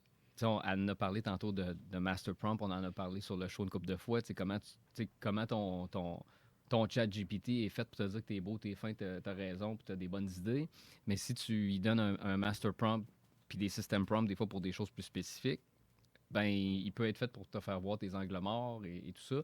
Puis, bon, l'univers, là, où moi, j'appelle ça un petit peu plus... on parlait tantôt du phénomène d'observateur. On sait que... on sait scientifiquement aujourd'hui que le champ des probabilités est là, partout, puis il n'y a rien qui... En anglais, on dit collapse. Il n'y a rien qui prend forme tant qu'il n'y a pas un observateur. Avec l'intention. Oui, mais ça aussi, c'est des prompts en arrière. Parce que quand on regarde la technologie, en réalité, l'humain, là, il invente rien de nouveau. Il reproduit des patterns. Il assemble. Il assemble, exact. Fait que, tu sais, un exemple que, tu sais, on parlait à un moment donné de transurfing, où ce que, tu sais, je te parlais, toi, avant d'entrer en onde, Vadim Zeland, c'est un physicien quantique qui a eu un éveil, puis là, puis là, il parle de transurfing, ce qui veut dire c'est comment justement, avec ton observation, tu vois. Puis il parle un peu de... On a une illusion de mouvement, parce que c'est comme si on avait une bobine de film, il y a des frames par seconde, puis il explique qu'à un moment donné, le monde essaie d'influencer le frame actuel, mais il y a déjà eu un rendu de fait dessus, comme quand tu fais un montage vidéo. Celui-là, il n'est pas affectable. Tu peux affecter le prochain. Puis... Mais quand il donne ces exemples-là d'une bobine de film, puis de frame, puis d'illusion de mouvement, il en parle aussi de la technologie, puis il dit, tu sais, on donne un exemple d'une bobine de film, on a inventé le film, la projection, mais c'est pas des inventions, c'est des choses qu'on pige dans... C'est une extension de nous. Absolument. On pige dans on l'inconscient a reproduit quelque chose. On le reproduit sous forme de technologie, mais c'est des principes qui sont Moi, là. j'aime ton principe de bobine de film. Ouais. Parce qu'il y a une technique en sophrologie dynamique qui est utilisée, qui vient de l'aïkido, puis qui vient de là, des milliers d'années, c'est d'aller changer le passé. Je donne un exemple. J'ai un ami qui a fait un accident de moto l'année passée, en début de saison. Il s'est brûlé sur une grande partie de son corps parce qu'il a roulé sur le sol. On s'est contacté. Il dit, Luc, t'aurais-tu quelque chose qui pourrait m'aider? Je dis, oui. Revisualise ton accident, pas ton accident. Revisualise ta ride de moto. Et quand tu passes à cet endroit-là où ta roue avant est rentrée dans une fissure, visualise que tu passes à côté, que tu tombes pas, que tu te rends chez toi et que tu t'es jamais brûlé le corps. Je suis allé manger dans son restaurant il y a 2 mois. C'est lui qui m'a servi. Il n'y a plus rien, il n'y a plus de pansement. Il est guéri beaucoup de ses brûlures. Et il m'a affirmé. Il dit, Luc, ta technique, je la faisais tous les matins. Ouais. Et ça m'a permis, un peu à la Bruce Lipton, d'enlever la mémoire Ouais. de son corps, de ses blessures qu'il avait eues. Et Ouais. ça l'a rendu plus rapide la guérison Ouais. des blessures sur son corps. Ouais. Puis c'est carrément la technique des frames que tu viens de Ben, parler. ça a été étudié aussi. Puis, tu sais, En quantique, l'espace-temps n'existe pas, en fait. exact. Puis Neville Goddard, tu connais probablement, tu sais, il est comme un peu le grand-père du New Thought Movement. Neville Goddard, il avait une méthode qui appelait the pruning. Là, excusez, j'étais un anglophone là-dedans. C'est correct. The pruning shears of revision. Fait que c'était une révision le soir parce que lui, il explique bon, que il y a le moment juste avant que tu t'endormes qui est comme le moment pour aller te mettre dans l'état de ce que tu veux est déjà arrivé au passé. Puis il explique justement que tu peux changer ça. Mettons, tu peux réviser ta journée, mais comme tu aurais aimé qu'elle se passe. Mm. Puis Absolument. là, puis ça, on parle des années 30, là, OK, 40. Puis ça a été étudié par la suite. Fait que tu sais, plein de choses que Neville Goddard, puis son maître ou son mentor qui était Abdullah. Ton Neville Goddard que tu parles, là, Oui. c'est le Neville Goddard que j'apporte tous les livres dans mes séminaires, puis Ouais, que je c'est dis ça. aux gens qui ont étudié la Lui, il dit Bible, en en fait. français. Ouais, c'est ça. C'est une personne, lui, qui avait étudié en théologie, puis a décidé de ne pas aller du côté de la religion, parce qu'il avait compris tous les messages religieux qu'il y avait dans les livres religieux. Oui. C'était au lieu de transposer toutes les histoires qu'on raconte dans le livre sur quelqu'un d'autre, applique les dons sur toi-même. Exact. C'est ça. Puis c'est les carnets de Neville Goddard. Oui. On peut suivre les travaux de Neville Goddard au travers du petit livre Les carnets de Neville Goddard qui est rassemblé. C'est 5 petits livres qui sont rassemblés sous un volume. Là, Oui. c'est disponible chez le Dauphin Blanc. C'est pas C'est- pour faire une Pas pub, en mais c'est tout, pas. pas en tout, Je viens de comprendre Ben dans non, ta mais, prononciation. c'était moi, qui, là. je suis content que tu en parles parce que dans le monde francophone, j'ai l'impression qu'on le connaît moins. Puis c'est capoté qu'est-ce qui a été découvert après. C'est parce que Neville était un érudit de la Bible, mais quand il étudiait sous Abdullah c'était un Éthiopien, un mystique éthiopien, franc-maçon aussi, on va en reparler, mais il a fait étudier la Kabbale et tout ça. Et puis là, c'est là qu'il est arrivé avec il y a comme 3 layers dans la Bible. C'est pas une histoire historique, c'est Your Wonderful Human Imagination. Puis c'est les personnages, de toute façon, quand on va en hébreu, les noms des personnages veulent dire quelque chose. On a canalisé des fonctionnalités de l'humain Ouais. dans une histoire externe à lui-même. C'est ça, C'est ça le drame des religions. exact. C'est drôle parce que vous ne vous connaissiez pas ce matin. Non? Et William m'a fait connaître quelque chose d'extraordinaire et Luc m'a fait connaître d'autres choses. Et en ce moment, on se rend compte que c'est carrément presque la même chose. On avait parlé de Transurfing de Vadim Zeland dans des épisodes ultérieurs. Et avec William, grâce à lui, j'ai écouté ce livre audio. Et par rapport à la sophrologie dynamique, la méditation que j'ai faite hier, la descente sophronique, c'est ce que tu m'enseignais, William, par rapport à ce livre-là. C'est que c'est important de vouloir quelque chose, mais il ne faut pas trop que tu le veuilles. C'est-à-dire que le fameux lâcher-prise que je dois pratiquer, l'importance. L'importance était dans Castaneda aussi. Puis il en Oui. parle, Luc, de ça, de trop vouloir, là, c'est comme tu ne l'auras pas. Puis ce que j'ai aimé dans la descente sophronique, ça ressemble un peu à ton film où Oui. que je fais la combinaison, c'est que quand tu développais des films, pour eux qui nous écoutent, qui n'ont pas connu ça, c'était des films, c'était comme brun environ, puis les photographies se prenaient à l'intérieur C'était un rouleau. un rouleau de film. Mais pour être logique, Transurfing va dire, ben, sur 10 diapositives ou 10 films, ben, il va y avoir une séquence négative. Puis hier, dans la méditation, la première chose qu'il nous a fait faire, puis que j'ai été à l'aise de le faire parce que je me suis mis en mode Transurfing, c'est dit, bon, mais dans ton écran noir, vis tout ce que tu veux pas qu'il arrive, toutes tes peurs de ton projet ou de ce que tu veux pas. Ouais. Et je l'ai fait. Puis c'est tellement sain. C'est ça, c'est que c'est là qu'il faut comprendre que c'est pas juste « Ah, je veux ça là, tu sais, là, dans une vidéo de roses et de pétales et tout ça. » Non, c'est pas ça. Ben, t'as aussi on a dit tantôt que t'as ce que tu es. Ouais. Puis moi, j'ai étudié en hypnose quand j'étais plus jeune aussi. Fait qu'à un moment donné, si tu veux quelque chose, t'es en train de dire « je veux quelque chose », là, ton subconscient, il dit « parfait, je vais te montrer que tu le veux ». Donc, tu ne l'as pas. Seigneur. Le phénomène d'importance, on l'avait dans le chamanisme et dans le transurfing, il est très bien expliqué. Puis là où ça devient vraiment sain, c'est de dire, pour chaque 10 frames que tu vas visualiser qui est positif, visualise-en 1 sur 10 où tout chie. pour dropper l'importance. Parce que si, c'est le même principe que... Ben, c'est un je peu dis, la je même veux- mécanique. Mhm. Puis juste Ouais. pour compléter ce que Priscilla disait, puis ça rejoint ce que Oui. tu disais, c'est que dans la descente sophronique, tu as mentionné, c'est important de revivre ce qu'on veut pas, mais c'est important de dire le but, pourquoi qu'on le fait, c'est pour l'effacer après. Oui. C'est qu'une fois que tu as Oui. vécu ce que tu veux pas, tu l'effaces. Et là, sur l'écran qui est blanc, Mhm. c'est l'écran de l'esprit, ben là, tu visualises exactement ce que tu veux. Oui. C'est comme c'est le processus d'acceptation, en fait. Oui. C'est que tu as accepté qu'il y a une éventualité qui existe ou qui est potentielle. Tu l'évacues pour faire la place à la seule réalité Oui. à laquelle tu dois t'accrocher, Oui. qui est ce que tu veux. Tout en étant Exact. lâché prise pour un peu l'effet du pendule. Si tu fais quelque chose de trop fort, ben C'est parce que l'importance, elle va déclencher des forces de balance s'il y en a trop. Fait que si tu visualises quelque chose, tu dis, mettons, si je ne l'ai pas, si je suis fait, je suis mort. L'importance, la nature horaire du vide, tu vas en manger une à un moment donné. Fait qu'il faut être capable de... Puis la raison dans le trendsurfing, pourquoi une fois sur 10, tu vas visualiser que tout chie, c'est pour que tu te rendes compte finalement, même si ça chie, tu T'es meurs pas. T'es encore là. Tu es encore là.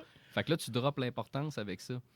Fait que c'est ça le principe. Puis dans les approches un peu plus New Age ou mainstream, c'est jamais ça. Puis c'est tout le temps genre, là, il faut que tu ressentes tout le temps des pensée positive, pensées pensée positives. positive. Mais dans le fond, je vais te donner un exemple. Moi, ce qui a décliqué dans les dernières années, c'est, mettons que tu veux faire plein de cash, là, OK? C'est cool, c'est un but comme un autre. C'est une conséquence d'un alignement quelconque. Mais quand tu visualises, là, moi, je suis auditif. J'ai de la misère à me faire des images. Par contre, j'ai compris que je peux enseigner à mon système nerveux c'est quoi l'état d'être dans cette réalité-là. T'as-tu déjà essayé d'entendre les images? Ben moi, je suis auditif, fait que j'entends les voix de quelqu'un qui va... Hey, je suis content pour toi que ça s'est fait ou quoi que ce soit.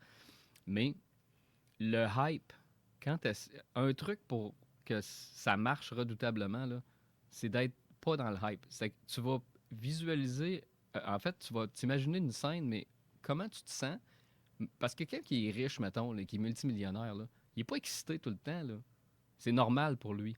Alors, si tu rends ça exceptionnel, tu es en train de dire à ton subconscient, ça, c'est exceptionnel. C'est pas fréquent, c'est pas normal. Versus, tu peux t'imaginer une scène où tu prends ton petit café, des affaires bien banales de la vie dans ta maison de tes rêves, puis là, un matin, c'est toi qui décides de ta journée, rien de spécial. T'es pas excité parce que c'est Mais en normal étant pour toi. entouré de tout ce qui fait partie de tes aspirations. Absolument, mais pas avec l'espèce de hype artificiel de rendre ça trop genre je suis excité. Normaliser ton objectif en le vivant. Puis quand tu le vis puis tu l'atteins, t'es normal. C'est ça. T'es pas dans l'excitation de l'avoir parce que tu l'as. D'où le principe de visualiser l'image de finalité de ce que tu veux atteindre ou devenir ou obtenir.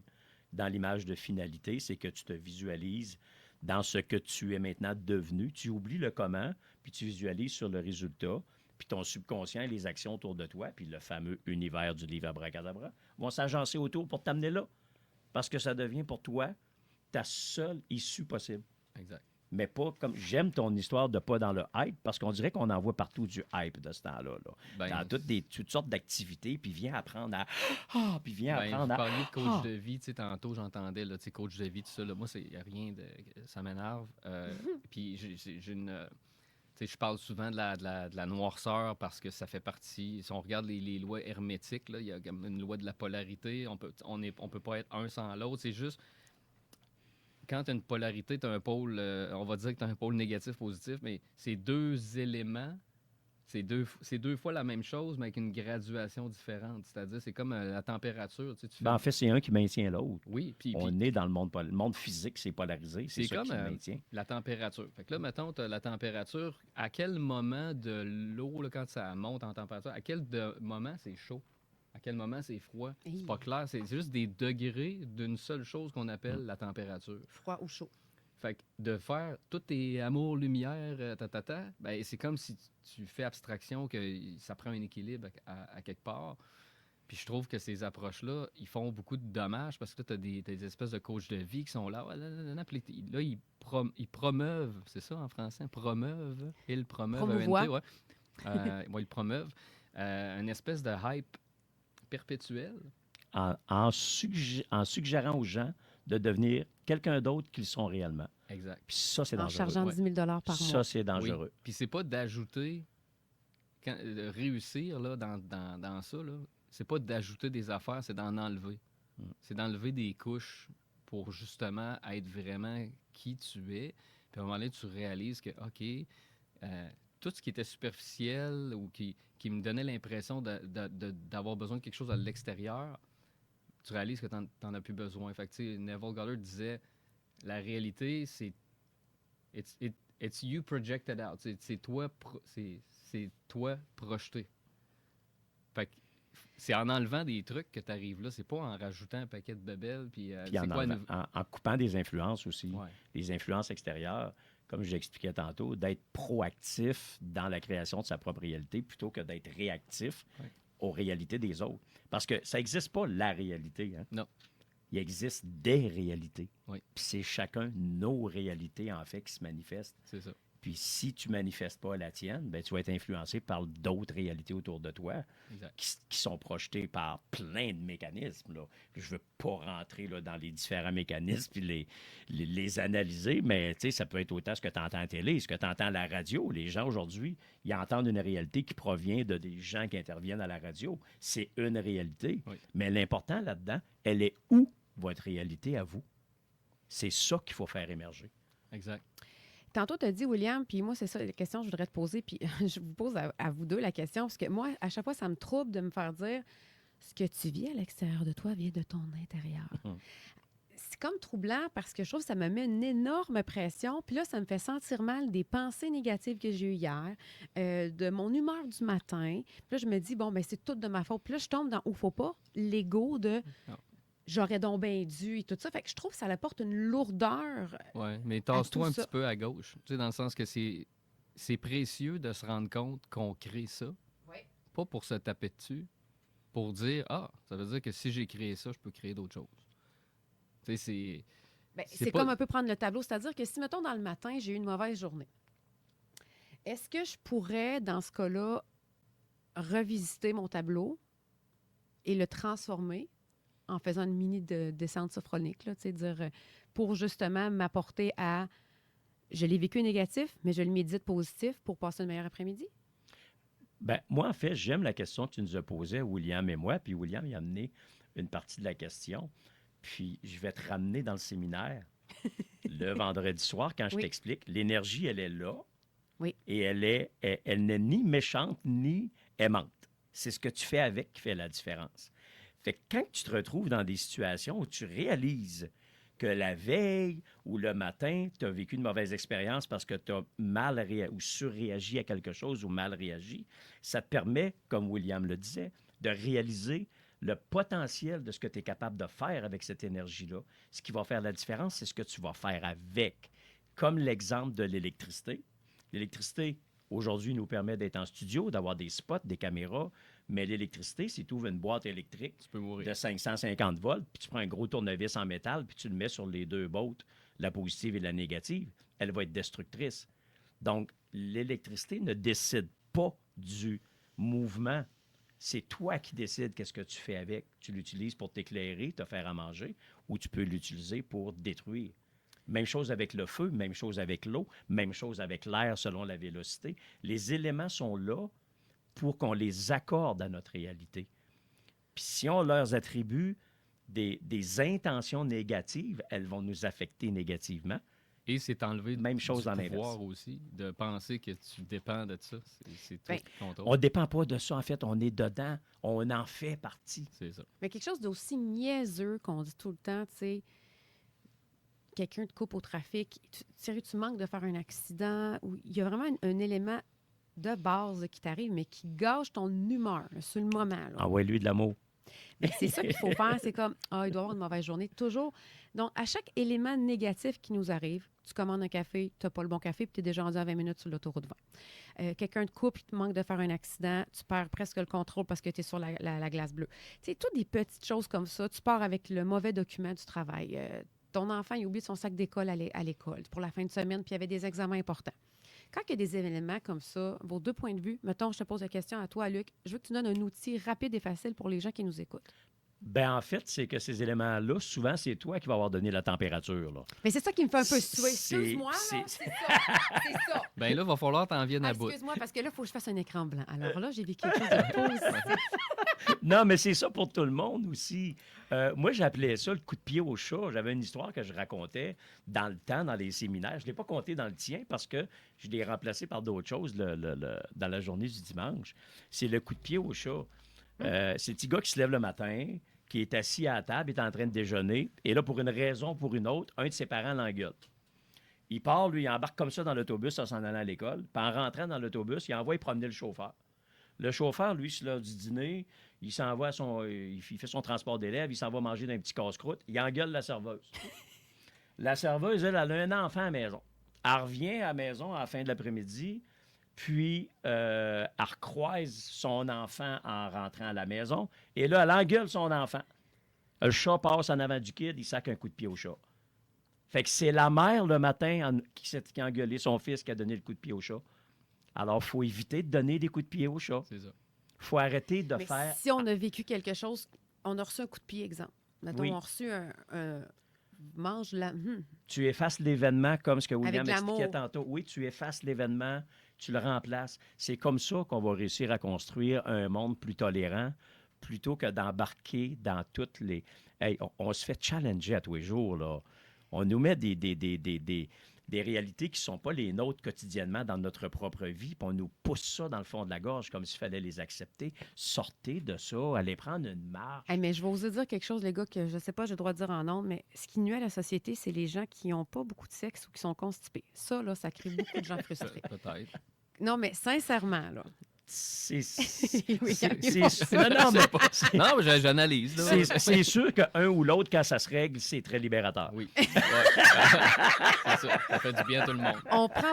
Est-ce que tu aurais quelque chose à apporter? Parce qu'après ça, je voudrais qu'on termine avec des choses importantes avec William. Par rapport à ce qu'il vient de dire là, qu'est-ce que tu aurais quelque chose à compléter? Ben, plus par rapport à ce que tu as dit, tu sais, quand tu dis j'aime pas ça, me faire dire ça parce que ça me fait réaliser que bon, j'ai une Mais je responsabilité. m'en veux déjà parce que déjà, il faut que Oui, je travaille mais sur mon ego de Le perfection. problème, C'est. c'est que en anglais, on dit guilty gets punished.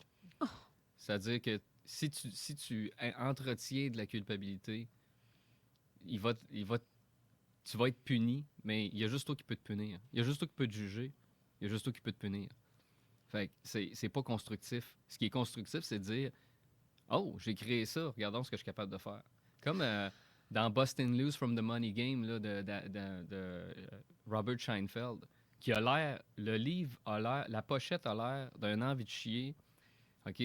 Ça a l'air. Puis là, le titre. On va la donner aux gens qui Busting sont Lo- constipés. Non, mais Bustin' Loose from the Money Game, tu as l'impression que c'est une affaire de. Mais c'est un chef-d'œuvre. Moi, j'ai lu ça après Transurfing, plusieurs fois. Puis il explique à un moment donné, ben, l'espèce de génie que ça prend, parce qu'on sait que la réalité, c'est une projection. L'espèce de génie là, architectural que ça prend pour créer une réalité puis que ça ait l'air réel de même, là. C'est ton higher self, ton tout. Bon. Puis là, faut que tu lui donnes du crédit. C'est, regarde comment j'y crois. J'ai la chienne où je suis en tabarnak, tu sais. Puis c'est donc bien réel. Regarde ce que je peux faire. Mais ce que je trouve intéressant puis facile, mettons, je me ramène à ce que tu dis pour les gens qui nous écoutent. Puis la femme, l'homme aussi, mais la femme est une des personnes, des humains qui souffrent le plus de culpabilité. Exemple, tu vis quelque chose de négatif, je sais pas, là, même que tu as attiré un conjoint que tu ne veux pas dans ta vie. Sache que si tu as été en mesure d'attirer ce conjoint-là, ça veut dire, bonne nouvelle, que tu es en mesure d'attirer le bon conjoint. Et voilà. Absolument. Wow. Il faut vraiment observer la capacité, la faculté de faire quelque chose, puis l'adapter à ce qu'on veut. D'où la mécanique de l'écran. La visualisation active, c'est puissant, là. C'est vraiment un des mécanismes que les gens utilisent inconsciemment parce qu'ils focusent sur ce qu'ils ne veulent pas. Et exactement, c'est ça qui arrive, c'est que quand tu penses à ce que tu veux pas, c'est ça que tu vas tirer, l'image. Si tu es quelqu'un qui a besoin d'une image, conduis ta voiture ou une moto, quand tu vas dans une courbe, ou tu regardes où? Dans le fond de la courbe. Si tu regardes les arbres, tu rentres où? Dans les arbres. Et voilà. Puis tu ne te dis pas, il ne faut pas que je tombe. Tu te dis, il faut que je sorte à la fin de la courbe. Dans le fond, Donc, quand tu tu conduis, focuses tu sur ne ce dis que pas, tu je ne veux. fais pas d'accident en me rendant au boulot, je vais me rendre au boulot. C'est Mais tellement simple. Je serais surprise de savoir combien il y en a qui prennent la route puis qui disent, j'espère que je n'aurai pas d'accident. Ouais, c'est comme de dire. Ils attirent ça. C'est comme si je te demande, pense pas à un éléphant rose. Bon, Exactement. Puis ça, c'est la meilleure théorie que j'ai jamais dit. Et par rapport à ça, notre cerveau, l'image est là. Donc, utilisez votre cerveau à plein escient. Puis si vous avez besoin d'aide, c'est super simple. Vous allez vous acheter le livre Abracadabra de Luc Joubert. Vous allez vous procurer l'outil que vous allez savourer toute votre vie, qui est la sophrologie dynamique. Le lien va être sur ma page Priscilla Audet. Merci énormément, Luc Joubert. Tu es facilement trouvable. Sophrologie sur Facebook. Sophrologie dynamique. Avec un... Oui, c'est super important. Et poursuivons. As-tu un mot de la fin, d'ailleurs, Luc, avant de... Ben, le mot de la fin va être quelque chose que je me suis fait graver. Oh! C'est un chaman au Pérou qui m'a tatoué ça sur l'avant-bras ici. Je le lis en anglais pour William au début parce qu'il est tatoué en anglais. Aussi.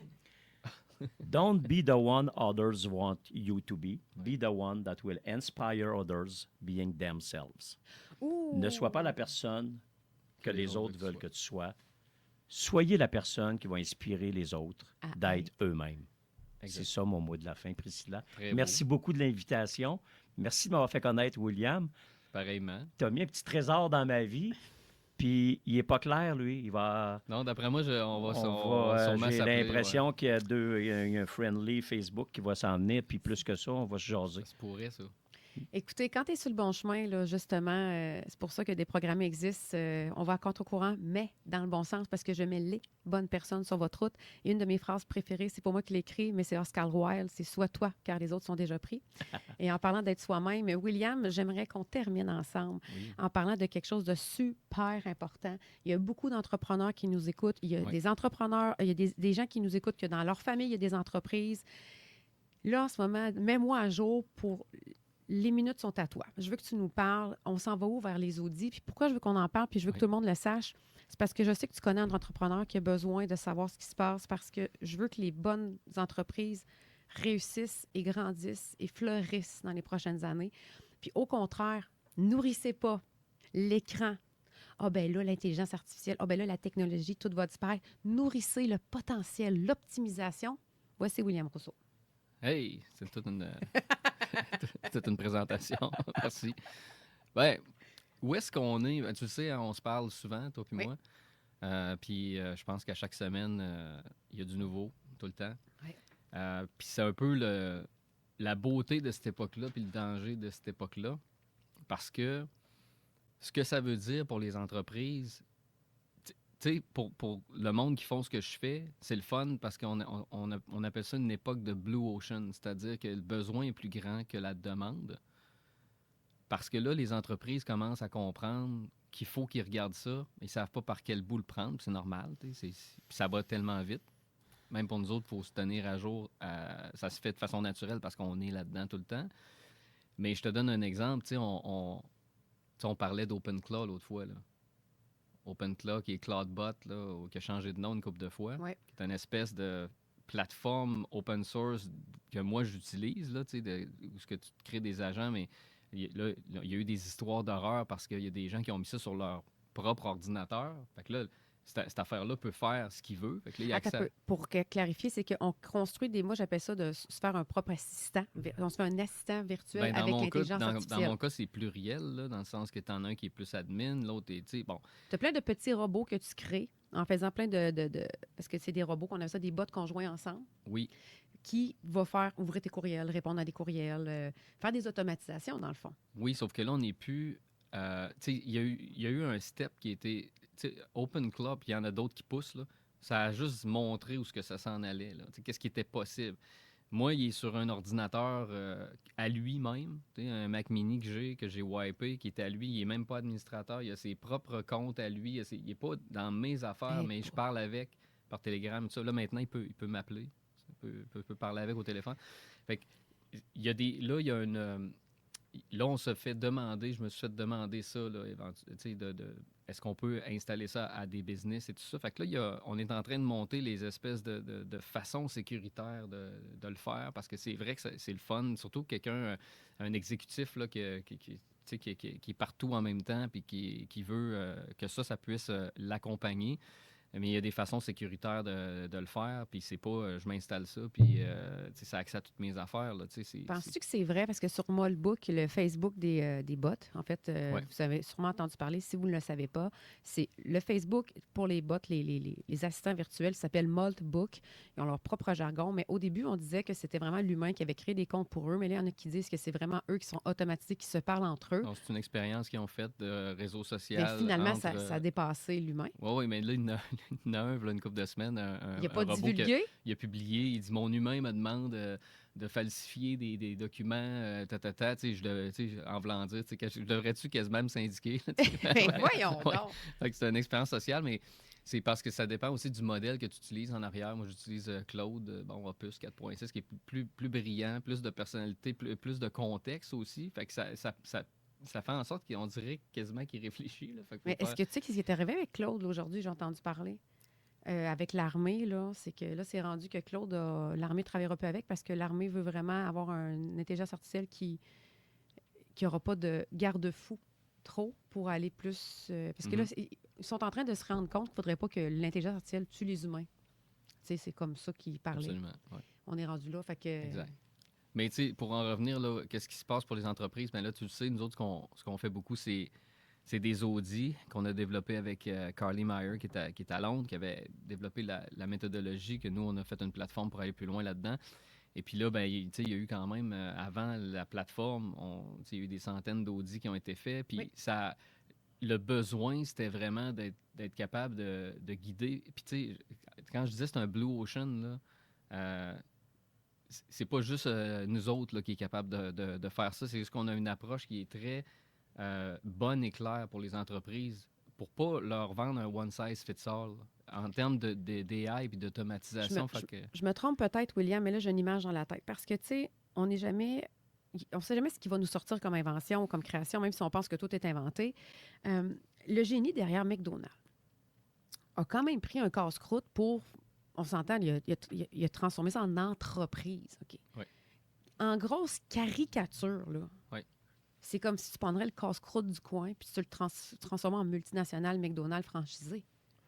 Ben là, Fonctionnel, optimisé. il y a des étapes avant ça, c'est-à-dire que c'est justement, les entreprises sont pas toutes dans le même domaine, n'ont pas toutes la même taille, n'ont pas toutes la même complexité, le même nombre de lignes d'affaires. Donc, c'est pour ça que c'est important de faire cette étude-là, qui est vraiment courte. Là. Tu sais, le monde s'attend à un processus de consultation qui dure des mois, mais en fait, nous, on livre ça en dedans de 2 semaines, généralement. On a le diagnostic, et c'est pas juste un diagnostic, parce il y a Nexum, là, mais avec Carly, c'est ce qu'on est en train de partir, puis qui est international par défaut, parce qu'on est dans 2 pays différents, c'est Consultant OS. Fait que là, ça permet... ça permet à des gens, des consultants, soit qui voudraient attaquer cette branche-là, de le faire avec une méthode puis une certification pour travailler avec cette plateforme-là.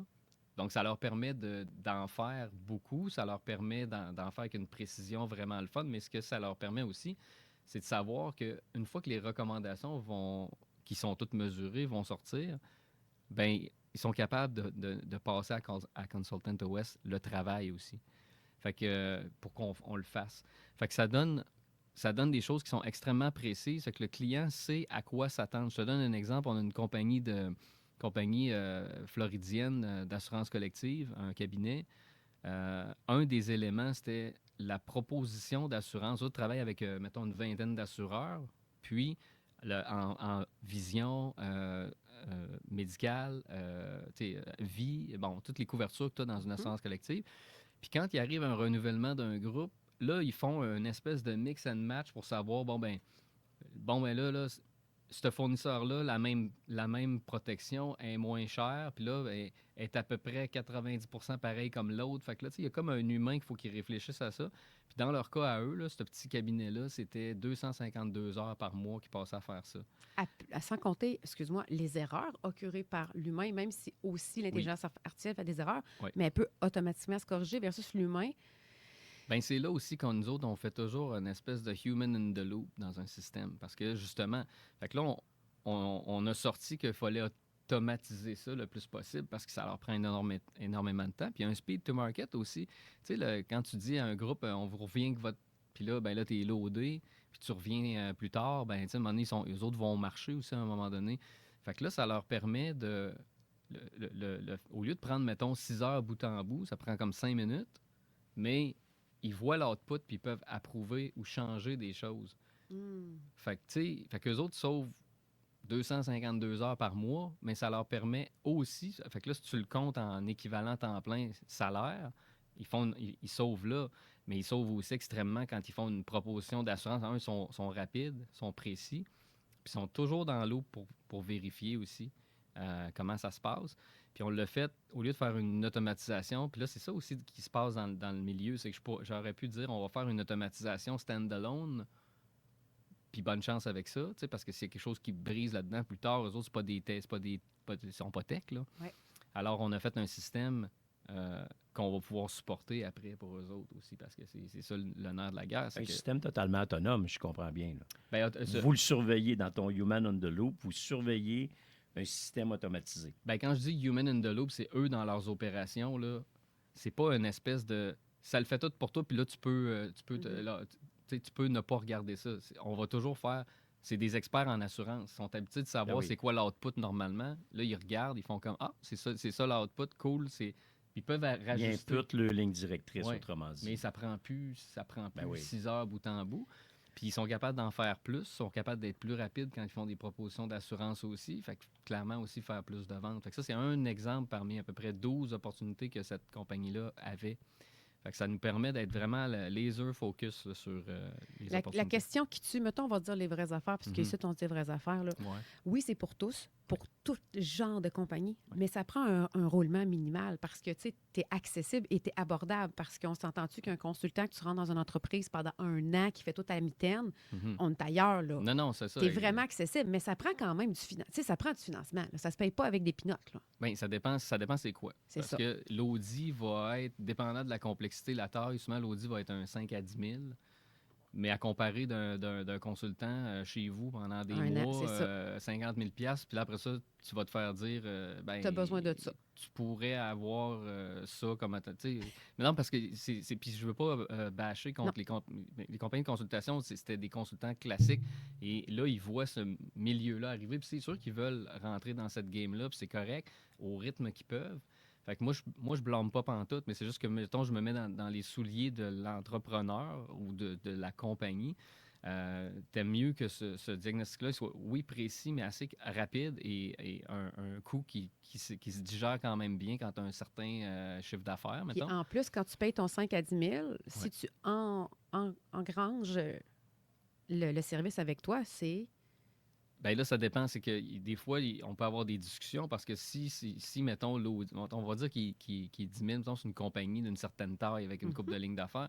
Mettons, il est 10 000, puis après ça, on sort avec un projet de, je sais pas, moi, 50, 60, ce qui est pas tout le temps ça. Des fois, c'est pas mal moins cher parce que le besoin, c'est pas ça. Mais mettons que c'est une compagnie assez grande avec plusieurs lignes d'affaires. C'est pas des projets typiquement gros là, quand on dit des 50, 60 000. 70 000, 80 000, bien là, à ce moment-là, il peut avoir une façon de dire on va peut-être créditer l'audit à ce moment-là, ou des fois, on va faire, mettons, on va entrer dans une plus grosse business où il y a des départements. On va y aller par département, fait que là, on va peut-être faire plus un prix groupé pour le nombre d'audits, plutôt que de dire il y a une flexibilité aussi. En même temps, ce qui m'amène à ma question et qui amène à ce que tu vas me compléter par rapport à ton service, c'est que si, exemple, un prix plancher, on dit ça coûte 55 000. Bon, j'ai fait faire mon audit, puis il va me faire une automatisation et tout ça, et je vais optimiser mon entreprise. Mais heureusement, je vais faire 600 % de profit de plus, mais malheureusement, je vais licencier 2 personnes humaines parce qu'on va vers ça aussi. Bien, à date, puis je dis pas ça je dis pas ça pour comme encourager personne. À date, on n'a pas vu ça. Là. On n'a pas vu de genre... Ni dans... Nous, on fait bien attention dans le discours parce que c'est à date ce qu'on a vu que ça donne.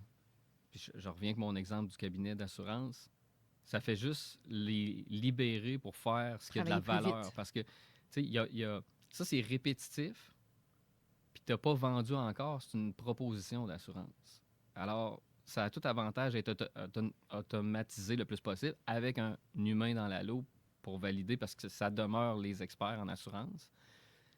Bien, les heures qui ne passent plus à faire ça, Il les passe en contact humain sur le terrain il avec passe des en humains. contact humain sur le terrain C'est là à que- faire des ventes. C'est pour ça que tu as beaucoup de pourcentage d'augmentation de chiffre d'affaires lorsqu'on fait affaire avec tes services. Oui, parce que quand vous recevez le résultat d'audit, c'est hyper clair par élément qu'on a identifié. On va être capable, souvent en plus, dans les entrevues avec les dirigeants, on connaît, on a des informations des fois comme les taux horaires de certains postes qui font ça. Fait que quand on dit on sauve 252 heures par mois, à temps par heure, on sait que c'est ça. Puis on sait que si on réduit ça de tant de pourcents, on est capable de se dire qu'on a un gain.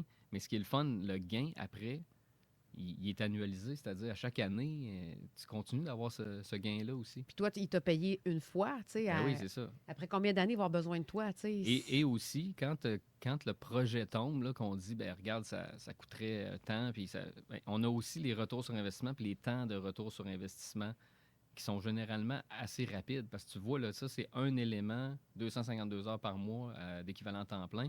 Ben, si tu fais des mathématiques, là, un entrepreneur est capable de dire, c'est pas long c'est pas long, je récupère ça. Là. Ça serait plus payant faire un audit avec toi qu'envoyer tout ton bureau ou tes employés à des conférences, mettons 2-3 conférences par année pour aller chercher de la... Oui. Ou au contraire, tous les matériels que les gens vont se faire éduquer à travers l'année pour faire optimiser l'entreprise. Mais s'il n'y a pas d'automatisation, ça se perd parce que les gens vont continuer à faire des tâches qui font perdre la valeur. C'est ça. Puis on leur montre à se servir des trucs qu'on installe aussi. Puis l'idée, c'est comme, je ne dirais pas où ma blonde travaille, mais ils se font dire intégrer l'intelligence artificielle, intégrer. Ouais, mais. Il faut savoir comment. Comment? Tu sais, je veux dire, on est sur Windows, je sais pas trop. Tu sais, on sait dans les business, là, Windows de 1900 tranquille avec peut-être un Copilot, là, mais c'est comme de manifester à l'univers, mais de ne pas avoir la bonne intention. Non, mais c'est comme c'est la même affaire. Mais je viens des grandes entreprises, il y a un peu ça aussi, des fois, de dire des choses pour le dire, là, dans le sens que intégrer l'IA, là, tu sais, c'est comme, oui, je comprends, mais je veux dire, au niveau de l'employé, il est comme, ouais, mais nous autres, on chiale déjà que nos outils sont pas performants. Fait que ça, tu as ce côté-là. Puis des fois, tu as le côté aussi on a peur aussi de se faire remplacer. Fait que là, tu sais, il y a besoin de guidance là, dans cet univers-là. Mais là, disons les vraies affaires. Il y a une conférence qui a eu lieu aux États-Unis, je ne sais pas c'est quoi le nom, que c'est quand même des sujets qui se parlent. Dans tout ce que tu sais, William, mettons, là, on en a déjà parlé dans d'autres chroniques, mais pour clore un peu le sujet, en dehors de toi, ce que tu fais, parce qu'on s'entend que toi, comme tu vois dans tes audits, c'est pas le fait de remplacer des humains, c'est pas le fait de faire perdre des jobs, mais concrètement, il y a des jobs qui vont quand même finir par disparaître. Je pense que oui, puis je vais t'expliquer. Tu sais, quand j'ai été en assurance moi-même, à un moment donné, on avait des madames, leur job, eux autres, c'était toujours mettre le même genre de chiffre dans le même genre de case d'un fichier Excel à la journée longue. Bon, on s'entend ça aujourd'hui. T'as pas de valeur ajoutée à faire ça. Puis en même temps, là, je veux pas faire un jugement, mais en tout cas, moi je serais triste en maudit. C'était ça ma job, là, parce que c'est pas super stimulant, mais il fallait le faire à l'époque, c'était ça. Mais aujourd'hui, l'AI va le faire mieux que toi, plus vite, avec une espèce de contexte pas mal plus large que la petite case-là. Fait qu'il y a ça, mais il y a aussi ce que on voit présentement. C'est pas pour rien qu'on voit même des Tony Robbins qui donnent des bootcamps d'AI et tout ça. C'est que tu vas, avant de perdre ta job, tu vas plus être remplacé par quelqu'un qui sait se servir de ça parce que ça va juste décupler ta force de frappe. Fait que, dans le fond, c'est comme avant, on pouvait peut-être démoniser la voiture, mais quand tu allais dans le village à côté, ça te prenait 2 jours de calèche, mettons. Ben en auto, ça va plus vite. Bon. Avant qu'il y ait des marteaux puis des clous, là, fixer deux bouts de bois ensemble, c'était probablement une game un petit peu plus ardue. Mais le marteau, tu peux fesser un clou avec ou tu peux tuer quelqu'un. T'sais. Exactement. Justement, Luc va dire quelque chose. Puis par rapport à ça, William, c'est quand tu dis ça, c'est la voiture, c'est le meilleur exemple. Toutes les nouvelles innovations ont créé de la frustration, mais en réalité, on en a besoin. Fait que c'est plus l'utiliser à bon escient au lieu d'être frustré. Ça ressemble un peu à ce qu'on dit aussi dans bonne intention. Ben, c'est parce que je dis tout le temps, tu ne vas pas le remettre dans la boîte. Là. Non, parce que ça va être là pareil. Donc, c'est bien de l'apprivoiser parce que je pense qu'avant de perdre ta job, tu vas être remplacé par quelqu'un qui sait s'en servir. Justement, Luc, qu'est-ce que tu as à dire par rapport à ça? Moi, j'ai une réflexion parce que je fais partie de ceux qui est extrêmement rébarbatifs à l'utilisation de l'IA. Ouais. Jusqu'à ce que... Pas depuis que tu me connais, dans le fond. Jusqu'à ce qu'un an plus tard, moi, j'utilise l'IA pour se contre-vérifier. Oui. j'utilise dans Kajabi, ma plateforme de formation, il y a une IA Kajabi. J'utilise GPT pour me dire quoi faire dans Kajabi.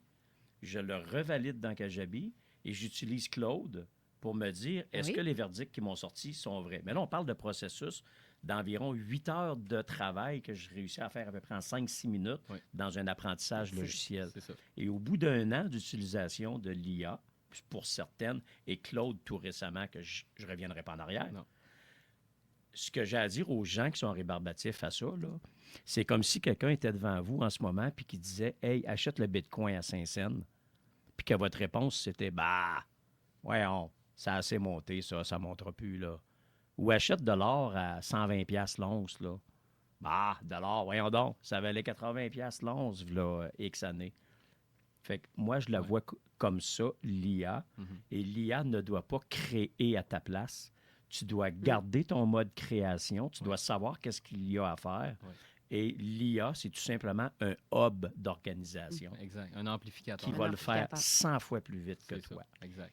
Je le vois comme ça, c'est un petit message. Tu as raison. Je suis très réceptif à ce que tu dis en ce moment parce que ça me parle. C'est comme Dan Martel, qui est un de nos gros businessmen québécois, canadiens, qui parle tout le temps qu'on devient des... La nouvelle fonction, c'est de devenir un directeur d'IA. Dans le sens, je ne parle pas d'un directeur comme si tu avais du staff, mais je veux dire d'être capable de, dans ta job, de un chef d'orchestre. Moi, je pense que toute entreprise devrait, dès maintenant, trouver une personne William avec des fortes capacités organisatrices dans son entreprise et commencer immédiatement à regarder qu'est-ce que l'IA pourrait faire comme tâche reproductible, aliénante. Mais c'est exactement ce qui pourquoi expliquait tantôt William... les fichiers Excel. Moi, j'avais la comptabilité sur un fichier Excel à 25 pages. Là. C'est ça. Fait que ça se fait plus aujourd'hui, ça. Fait qu'il faut y aller vers ce genre de ressources-là, mais ne pas les laisser prendre la place créatrice. Exact. Alors, c'est une force organisatrice. Avec Luc, si vous voulez créer votre vie et être vous-même, parce que ça, c'est quelque chose que je nourris souvent, soit toi, parce que les autres sont déjà pris, parce que faire face à soi-même, c'est super important. Tu n'es pas obligé d'attendre à 40 ans pour avoir une crise existentielle. Puis si, justement, vous voulez avoir la meilleure version entrepreneuriale et être dans l'optimisation business, vous avez William, optimisation de l'humain, vous avez Luc. Merci beaucoup, les gars.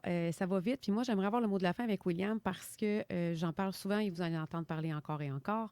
Avec lui, on développe quelque chose d'extraordinaire qui est mon application MyScroll. C'est une application qui transforme ton réflexe de scroller en outil de productivité. MyScroll, c'est au lieu de consommer la vie des autres, tu organises tes propres idées, projets et objectifs dans un fil intelligent. Parce que scroller, on ne peut pas s'en débarrasser, mais pourquoi pas l'optimiser? William, merci encore d'avoir été là. Merci à vous deux. William Tech Québec sur Instagram, je pense. William QC Tech sur Instagram. Puis, William Rousseau, ça apparaît assez facilement aussi, je pense. Oui, mais William handle, là, William QC Tech, c'est moi. Donc, venez me parler, ça me fait plaisir. Et Luc Joubert, avec qui était nous aujourd'hui. Vous avez été aujourd'hui dans Déprogrammé, le show qui va à contre-courant, mais dans le bon sens.